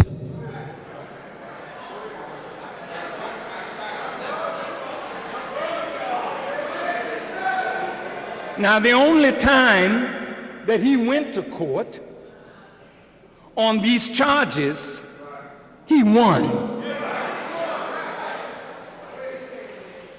It's like poor OJ. He won in court. He didn't kill nobody. We're going to try him again. Well, he didn't kill, but he was responsible. I'm going to put that right back on white folks. The present generation of white people are not guilty of the crimes that were committed against black people.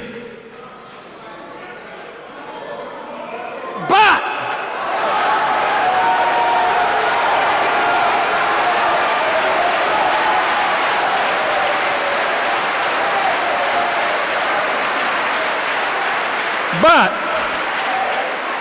you have benefited from the crimes of those that went before you, that put you in your privileged position. So now you have to accept responsibility to help clean up the mess that your fathers made, or else.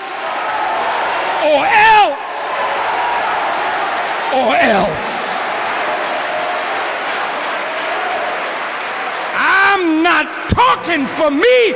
I'm speaking the will of the God that has me before you.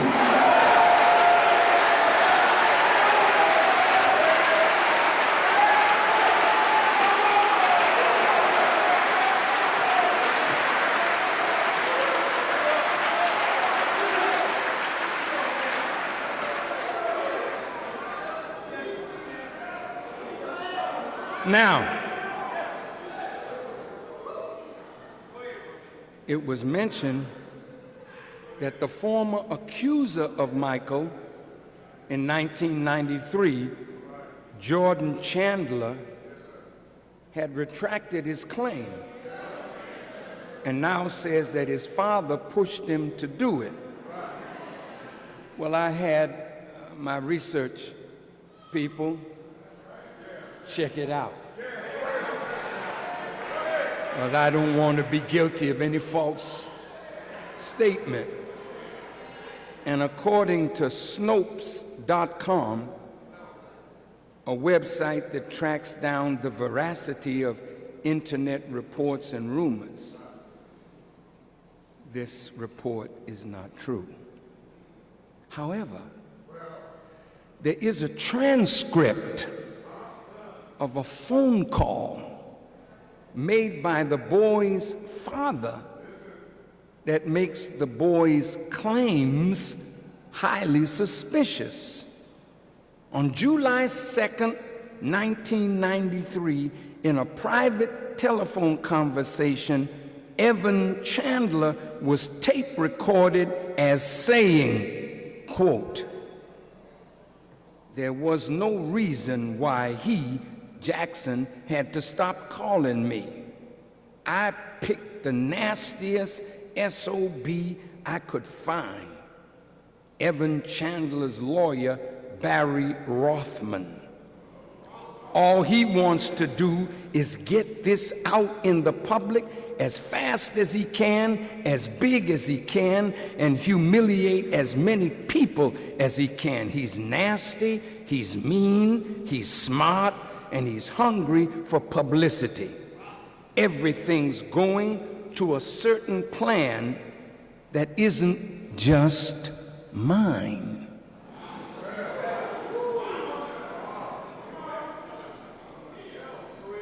Once I make that phone call, this guy is going to destroy everybody in sight in any devious, nasty, cruel way that he can do it. I've given him full authority to do that. Jackson is an evil guy. He's worse than that, and I have the evidence to prove it. If I go through with this, I win big time. There's no way I lose. I will get everything I want, and they will be destroyed forever. Michael's career will be over. And in the same conversation, when asked how this would affect his son, Mr. Chandler replied, quote, "That's irrelevant to me. It will be a massacre if I don't get what I want."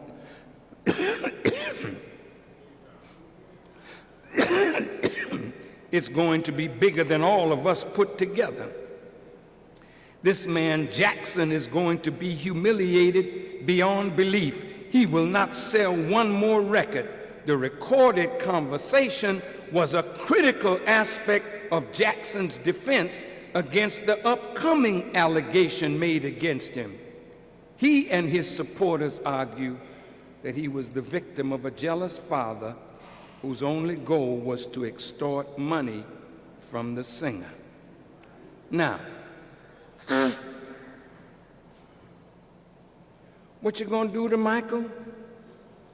You're gonna strip him. You're gonna destroy him. You're gonna make sure that he'll never sell another record. You're gonna destroy his career. This isn't just me, the father, talking. It's a conspiracy.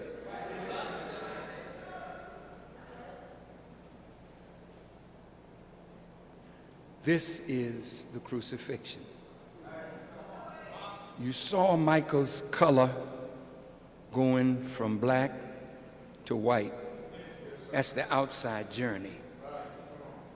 But the inside journey, Michael was going from white to black. Now watch. Michael started helping Africa. He met with Nelson Mandela. He gave lots of money to African charities. He wanted to build on the African continent. Danger, danger. Michael supported 39 charities, donated millions of dollars to important causes through his foundation. Now, whether you know it or not, these are his achievements. The Millennium issue of the Guinness Book of Records names Michael as the pop star who supports the most charity organizations. It is estimated that Michael has given over $300 million to charity. His many charitable acts includes multiple visits to hospitals, orphanages, terminally ill children.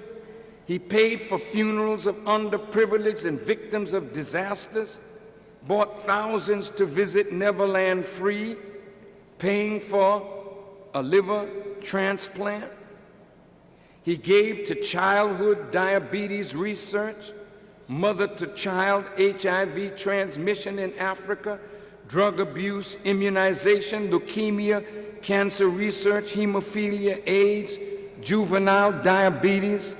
This man donated to the Michael Jackson Burn Center, the Heal the World Foundation, and I could name all of the groups that Michael supported.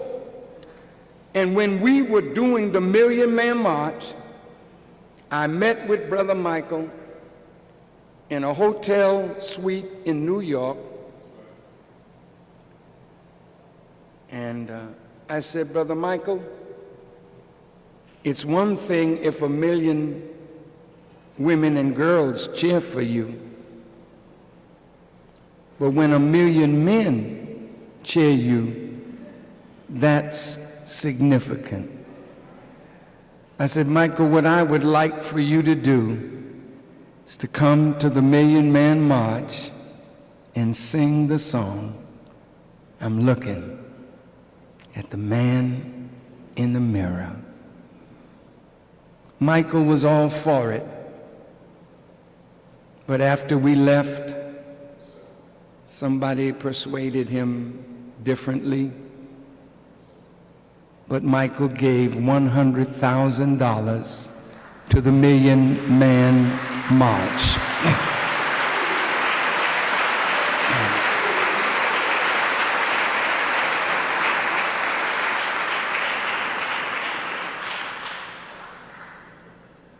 Michael Jackson, in his fight against the record companies, I met with him in Florida, and he and I had a private dinner, and I told him that I was going to the National Press Club and that I was going to talk to the world about the neoconservatives, most of whom are Zionists, and their program for a new American century, where they were advising the government, and Bush in particular, and the policies that were made during the Bush administration were all out of this project for a new American century by the neoconservatives. I said, Michael, I'm going to step out and call attention to this to the world. He said, you would do that, Minister? I said, yes. I said, I'm doing it because I want you to see that if you stand up in the name of God, you will be the winner. I want you to see that when I step up and call them out, I'll be around. And I'm around. And I'm around. And I'm alive. And I'm getting stronger by the day. God has kept me alive because there's more work for me to do.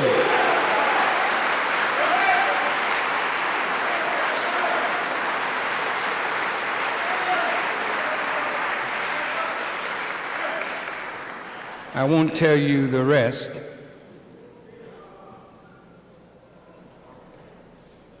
But I got a call, I think 7 days before he passed away.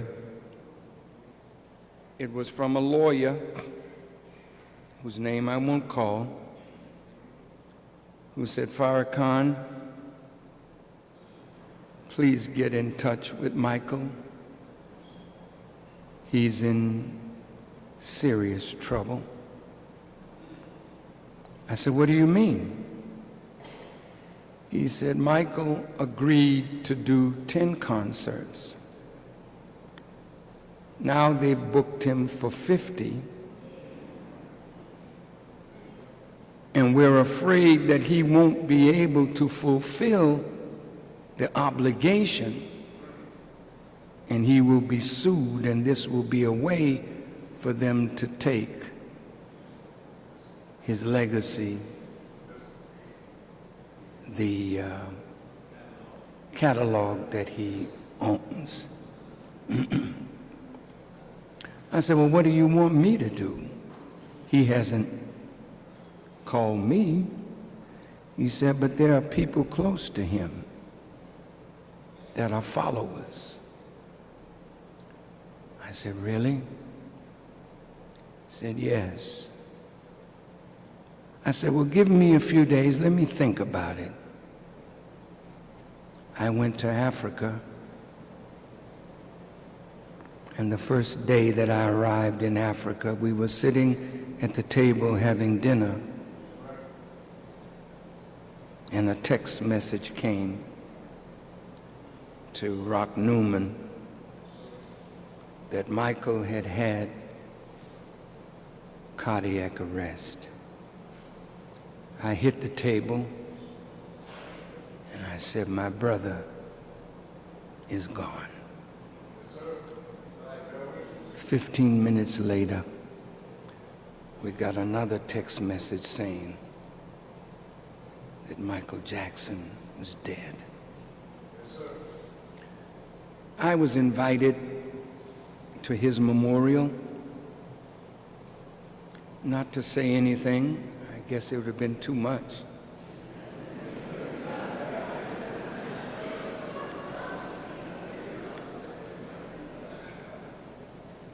But the same people that controlled his final concert appearances were the persons who put together the beautiful memorial that we saw. And it was a beautiful memorial for our brother. I was so proud of all of those who had anything to say, anything to play, or anything to sing. And I was very proud of our brother, the Reverend Al Sharpton, and the beautiful words that he spoke.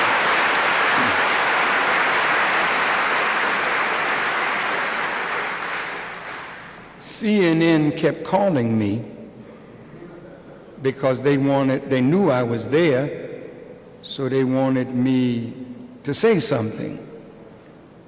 But when we were to go up to speak to CNN, we had to have certain credentials and they weren't available. So I said, "Look, let's go." Of course, I have to tell you that I was in good company. I mean, I was surrounded by stars and stars and more stars. And my light was not dimmed in their presence.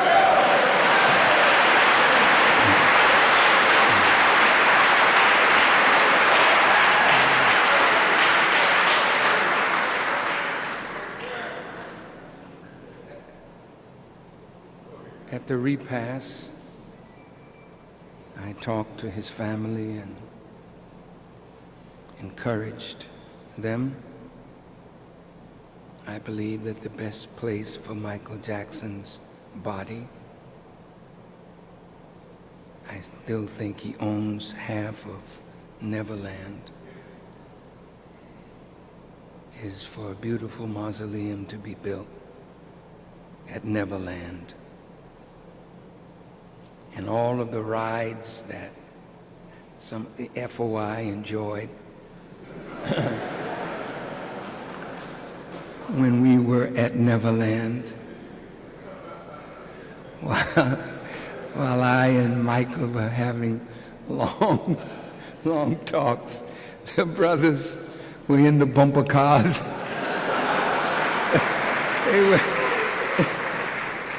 I realized, too, that most of us didn't have a childhood either. Because the brothers were really having a great time. But I think that Neverland would be a beautiful place if it were returned to the way Michael envisioned it. And people would come and pay their respect to this fallen hero. Now I shall close. I called Michael the archangel of sound, song, and dance,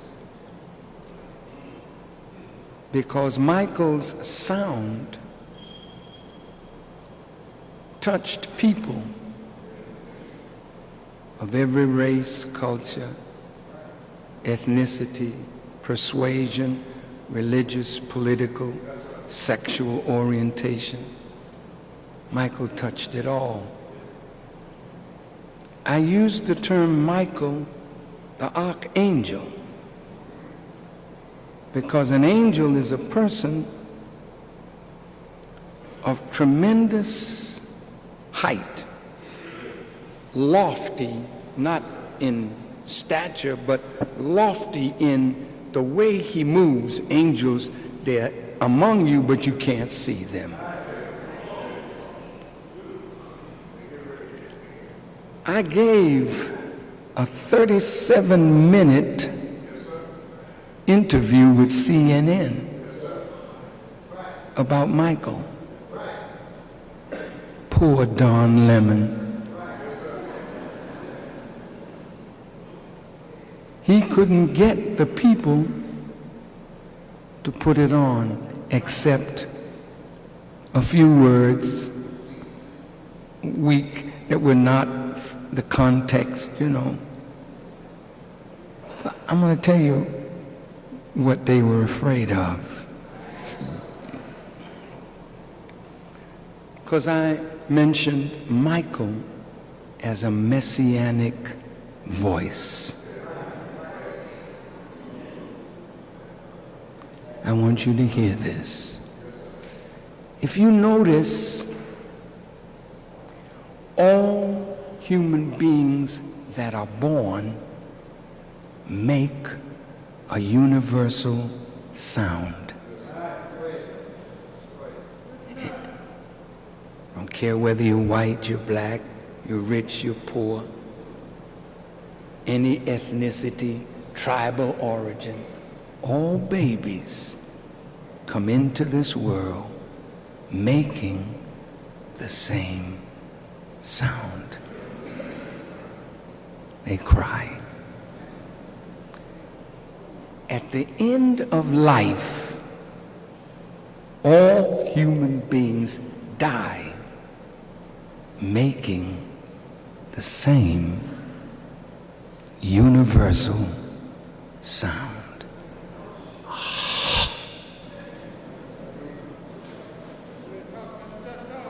It's only between life and death that the sound becomes confused.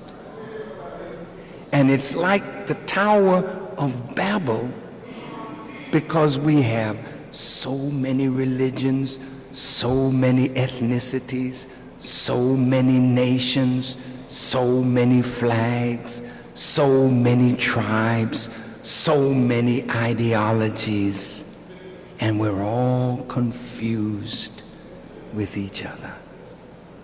The universal sound coming in, the universal sound going out. Question: when will there be a universal sound during the time of our lives? You remember when I was talking about Brother Barack when he was just a senator? I noticed how he was gathering people from every hue, every color, every race, every ethnicity around him, and when you watched, as I did, you could see oneness in the people surrounding Brother Barack. That told me that he was a messianic voice. See, these are like heralds. You know what a herald is? When the king is coming,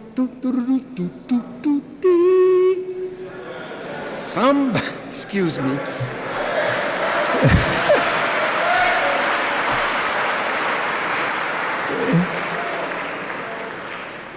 Barack made a sound that people all over the world were attracted to. Talk to me.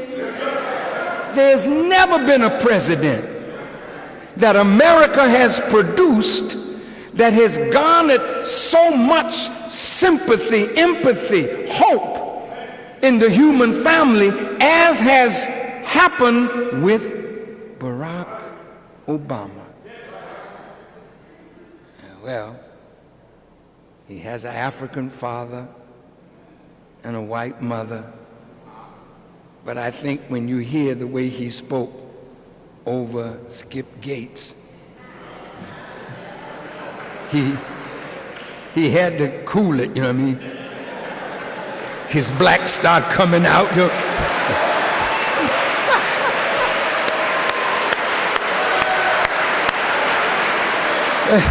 He had to pull that fella back in.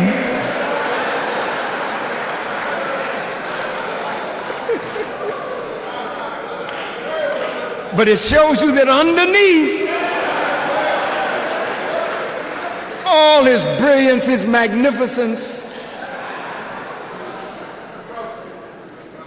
he's one of the brothers. He's one of the brothers.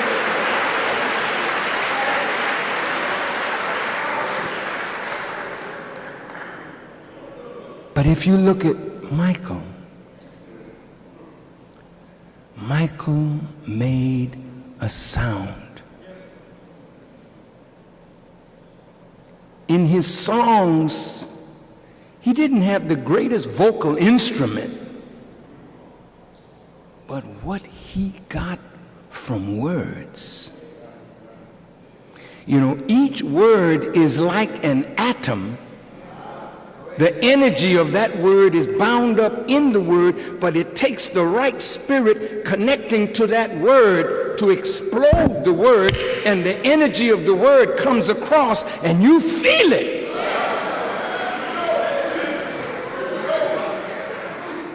See, a lot of people are orators. That ain't where it's at.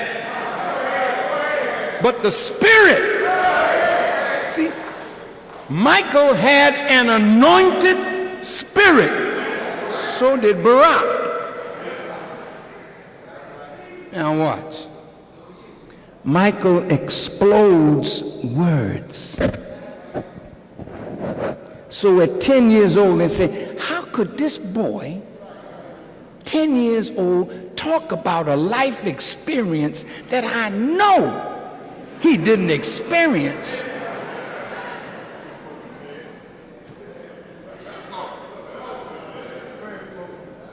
And you could feel Michael when he told him to beat it. When he said, you know, that baby ain't mine. Something like that, I don't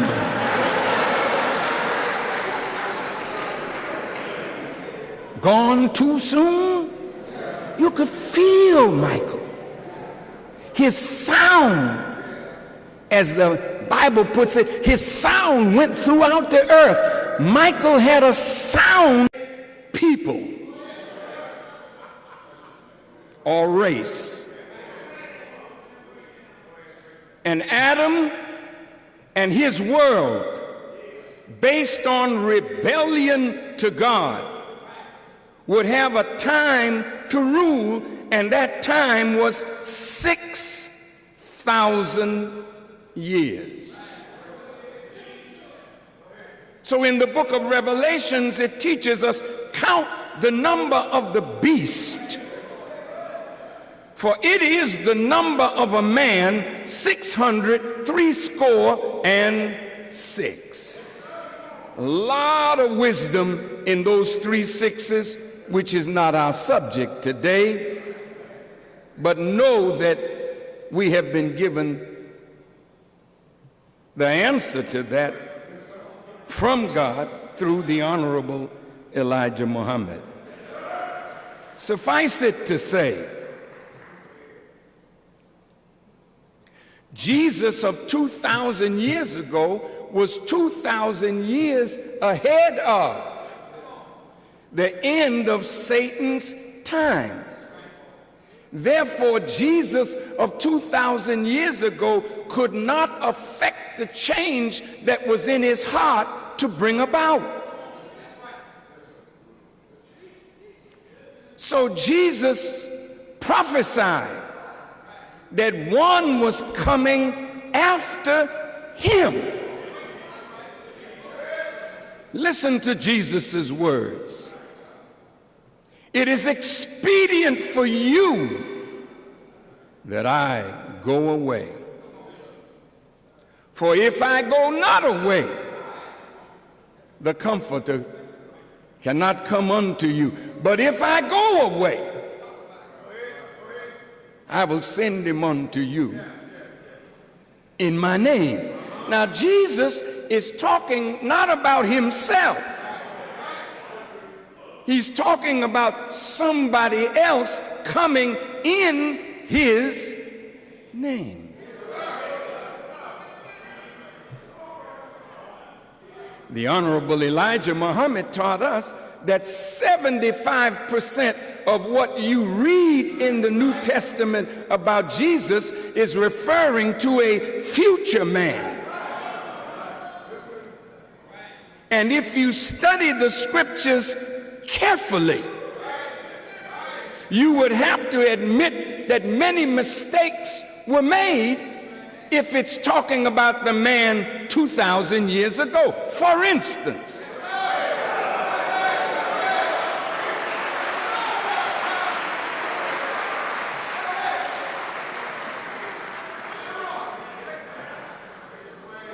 Jesus said, before one generation passes, you shall see this kingdom coming.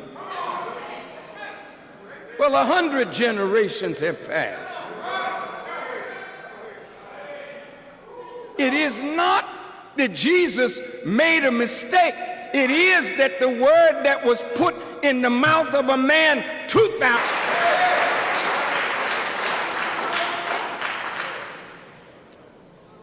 This is a strange subject,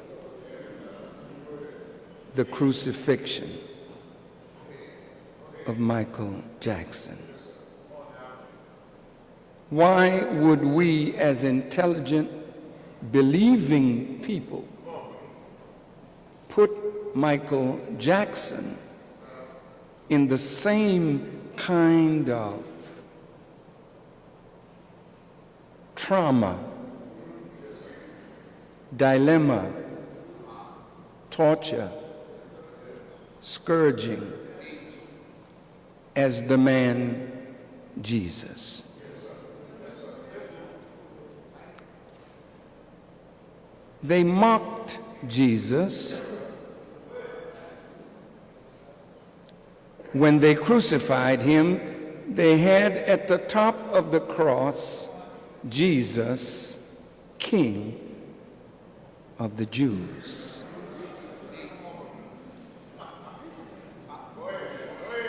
Michael Jackson, also a king, being crucified, the so-called king of pop. I see Michael much deeper than those who have talked about him.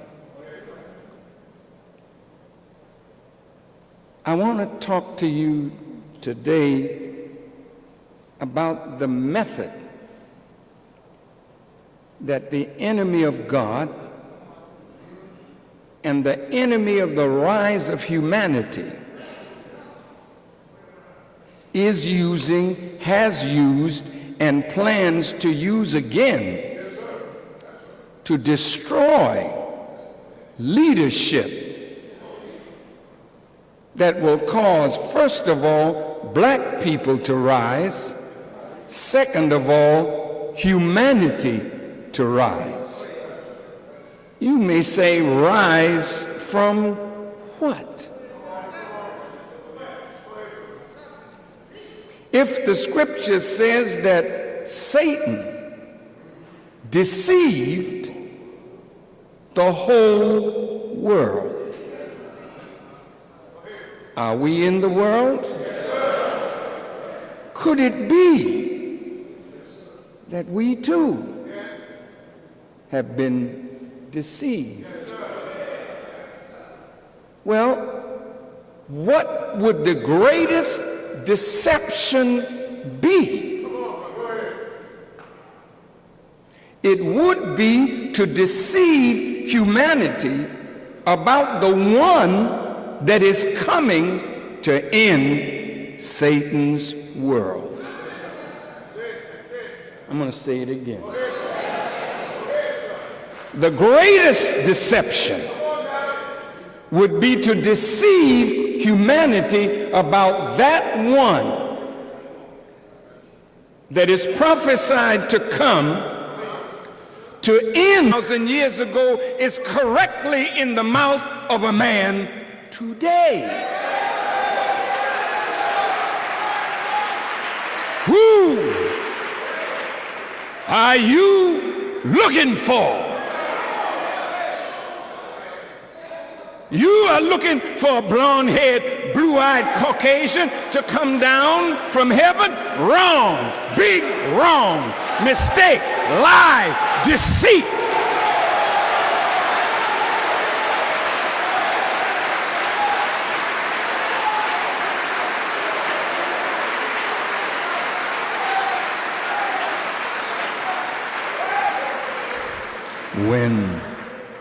When there's a wanted poster,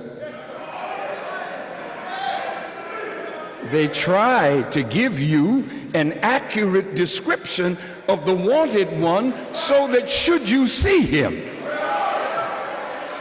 you can notify the appropriate authorities. How could God be less than the sheriff, or God be less than law enforcement, to know that a man is coming that will end the world of Satan, that all human beings should gravitate toward, and not give us an accurate description of what that man would look like, where that man would come from, and among what people should that man come from?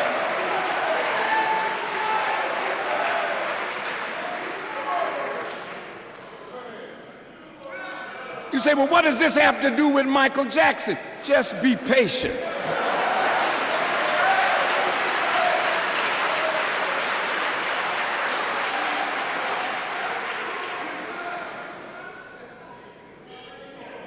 See, Jesus started his mission very narrow. You could almost say that Jesus was a nationalist. I'm sure our nationalistic brothers would be pleased to know that they did refer to Jesus at one time as a nationalist, like Moses. But Jesus was far beyond that when he said to his disciples, "Go ye not in the way of the Gentiles, or even in the way of the Samaritans, but go ye to the lost sheep of the house of Israel." That's very narrow focus. Stay away from the Gentiles. Stay away from the Samaritans. Your first assignment is to the lost sheep. Near the end of his time, he said to his disciples, "Go ye into all the world and preach this gospel." The Honorable Minister Louis Farrakhan. Allahu Akbar. Allahu Akbar. Allahu Akbar. The Honorable Minister Louis Farrakhan.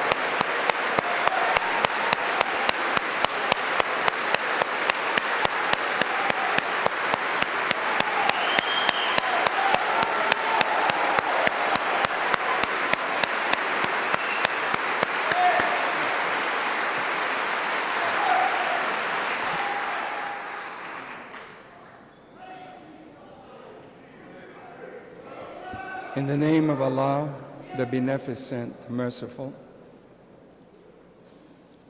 we give him praise and thanks for his mercy and for his goodness,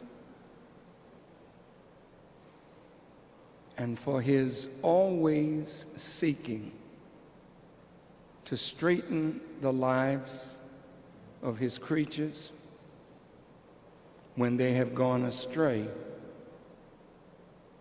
that he might bring them into his divine favor. We thank him for Moses and the Torah and the Israelite prophets, for the Old Testament. We thank him for Jesus and the gospel and the apostles that gave us the New Testament. We thank him for Muhammad ibn Abdullah, who gave us the Quran. Peace be upon these worthy servants of Allah. As a student of the most honorable Elijah Muhammad, I could never thank Allah enough for his intervention in our affairs, raising up from among us one to lead, teach, and guide us back to his straight path. The one who intervened is Master Farad Muhammad, whom we believe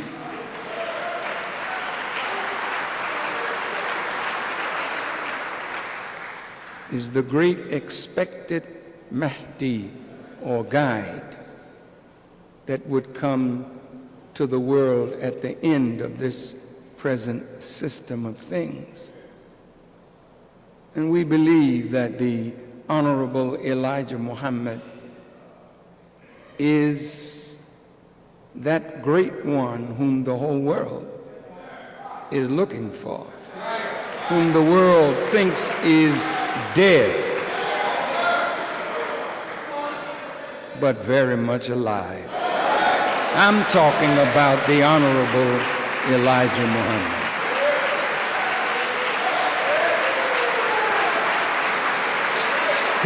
Satan's world and bring in a kingdom wherein all human beings can find peace and security and justice. Such is the Messiah. The Jews do not believe that Jesus of 2,000 years ago was in fact the Messiah. Their theologians are more correct than the Christian theologians. The Christian theologians believe that Jesus of 2,000 years ago was in fact the Messiah. So the greatest deception of humanity today would be to put our minds back 2,000 years ago to blind us to the time in which we are living, when the Messiah would absolutely be present in the world.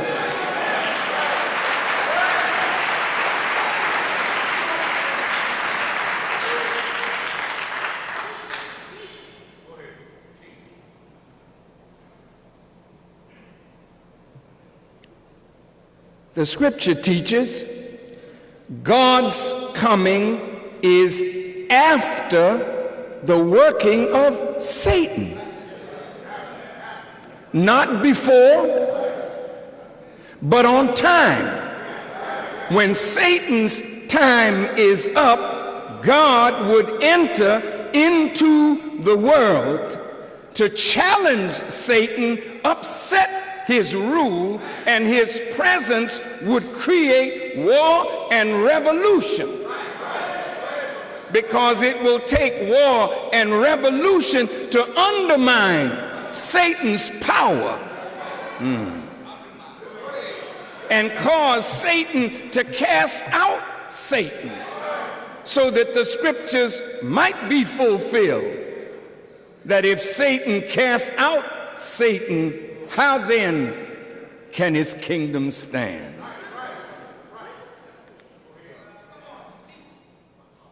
If God's coming is after the workings of Satan, how much time did God give Satan? Because we have to know the time in order to know if we are on time to expect that one.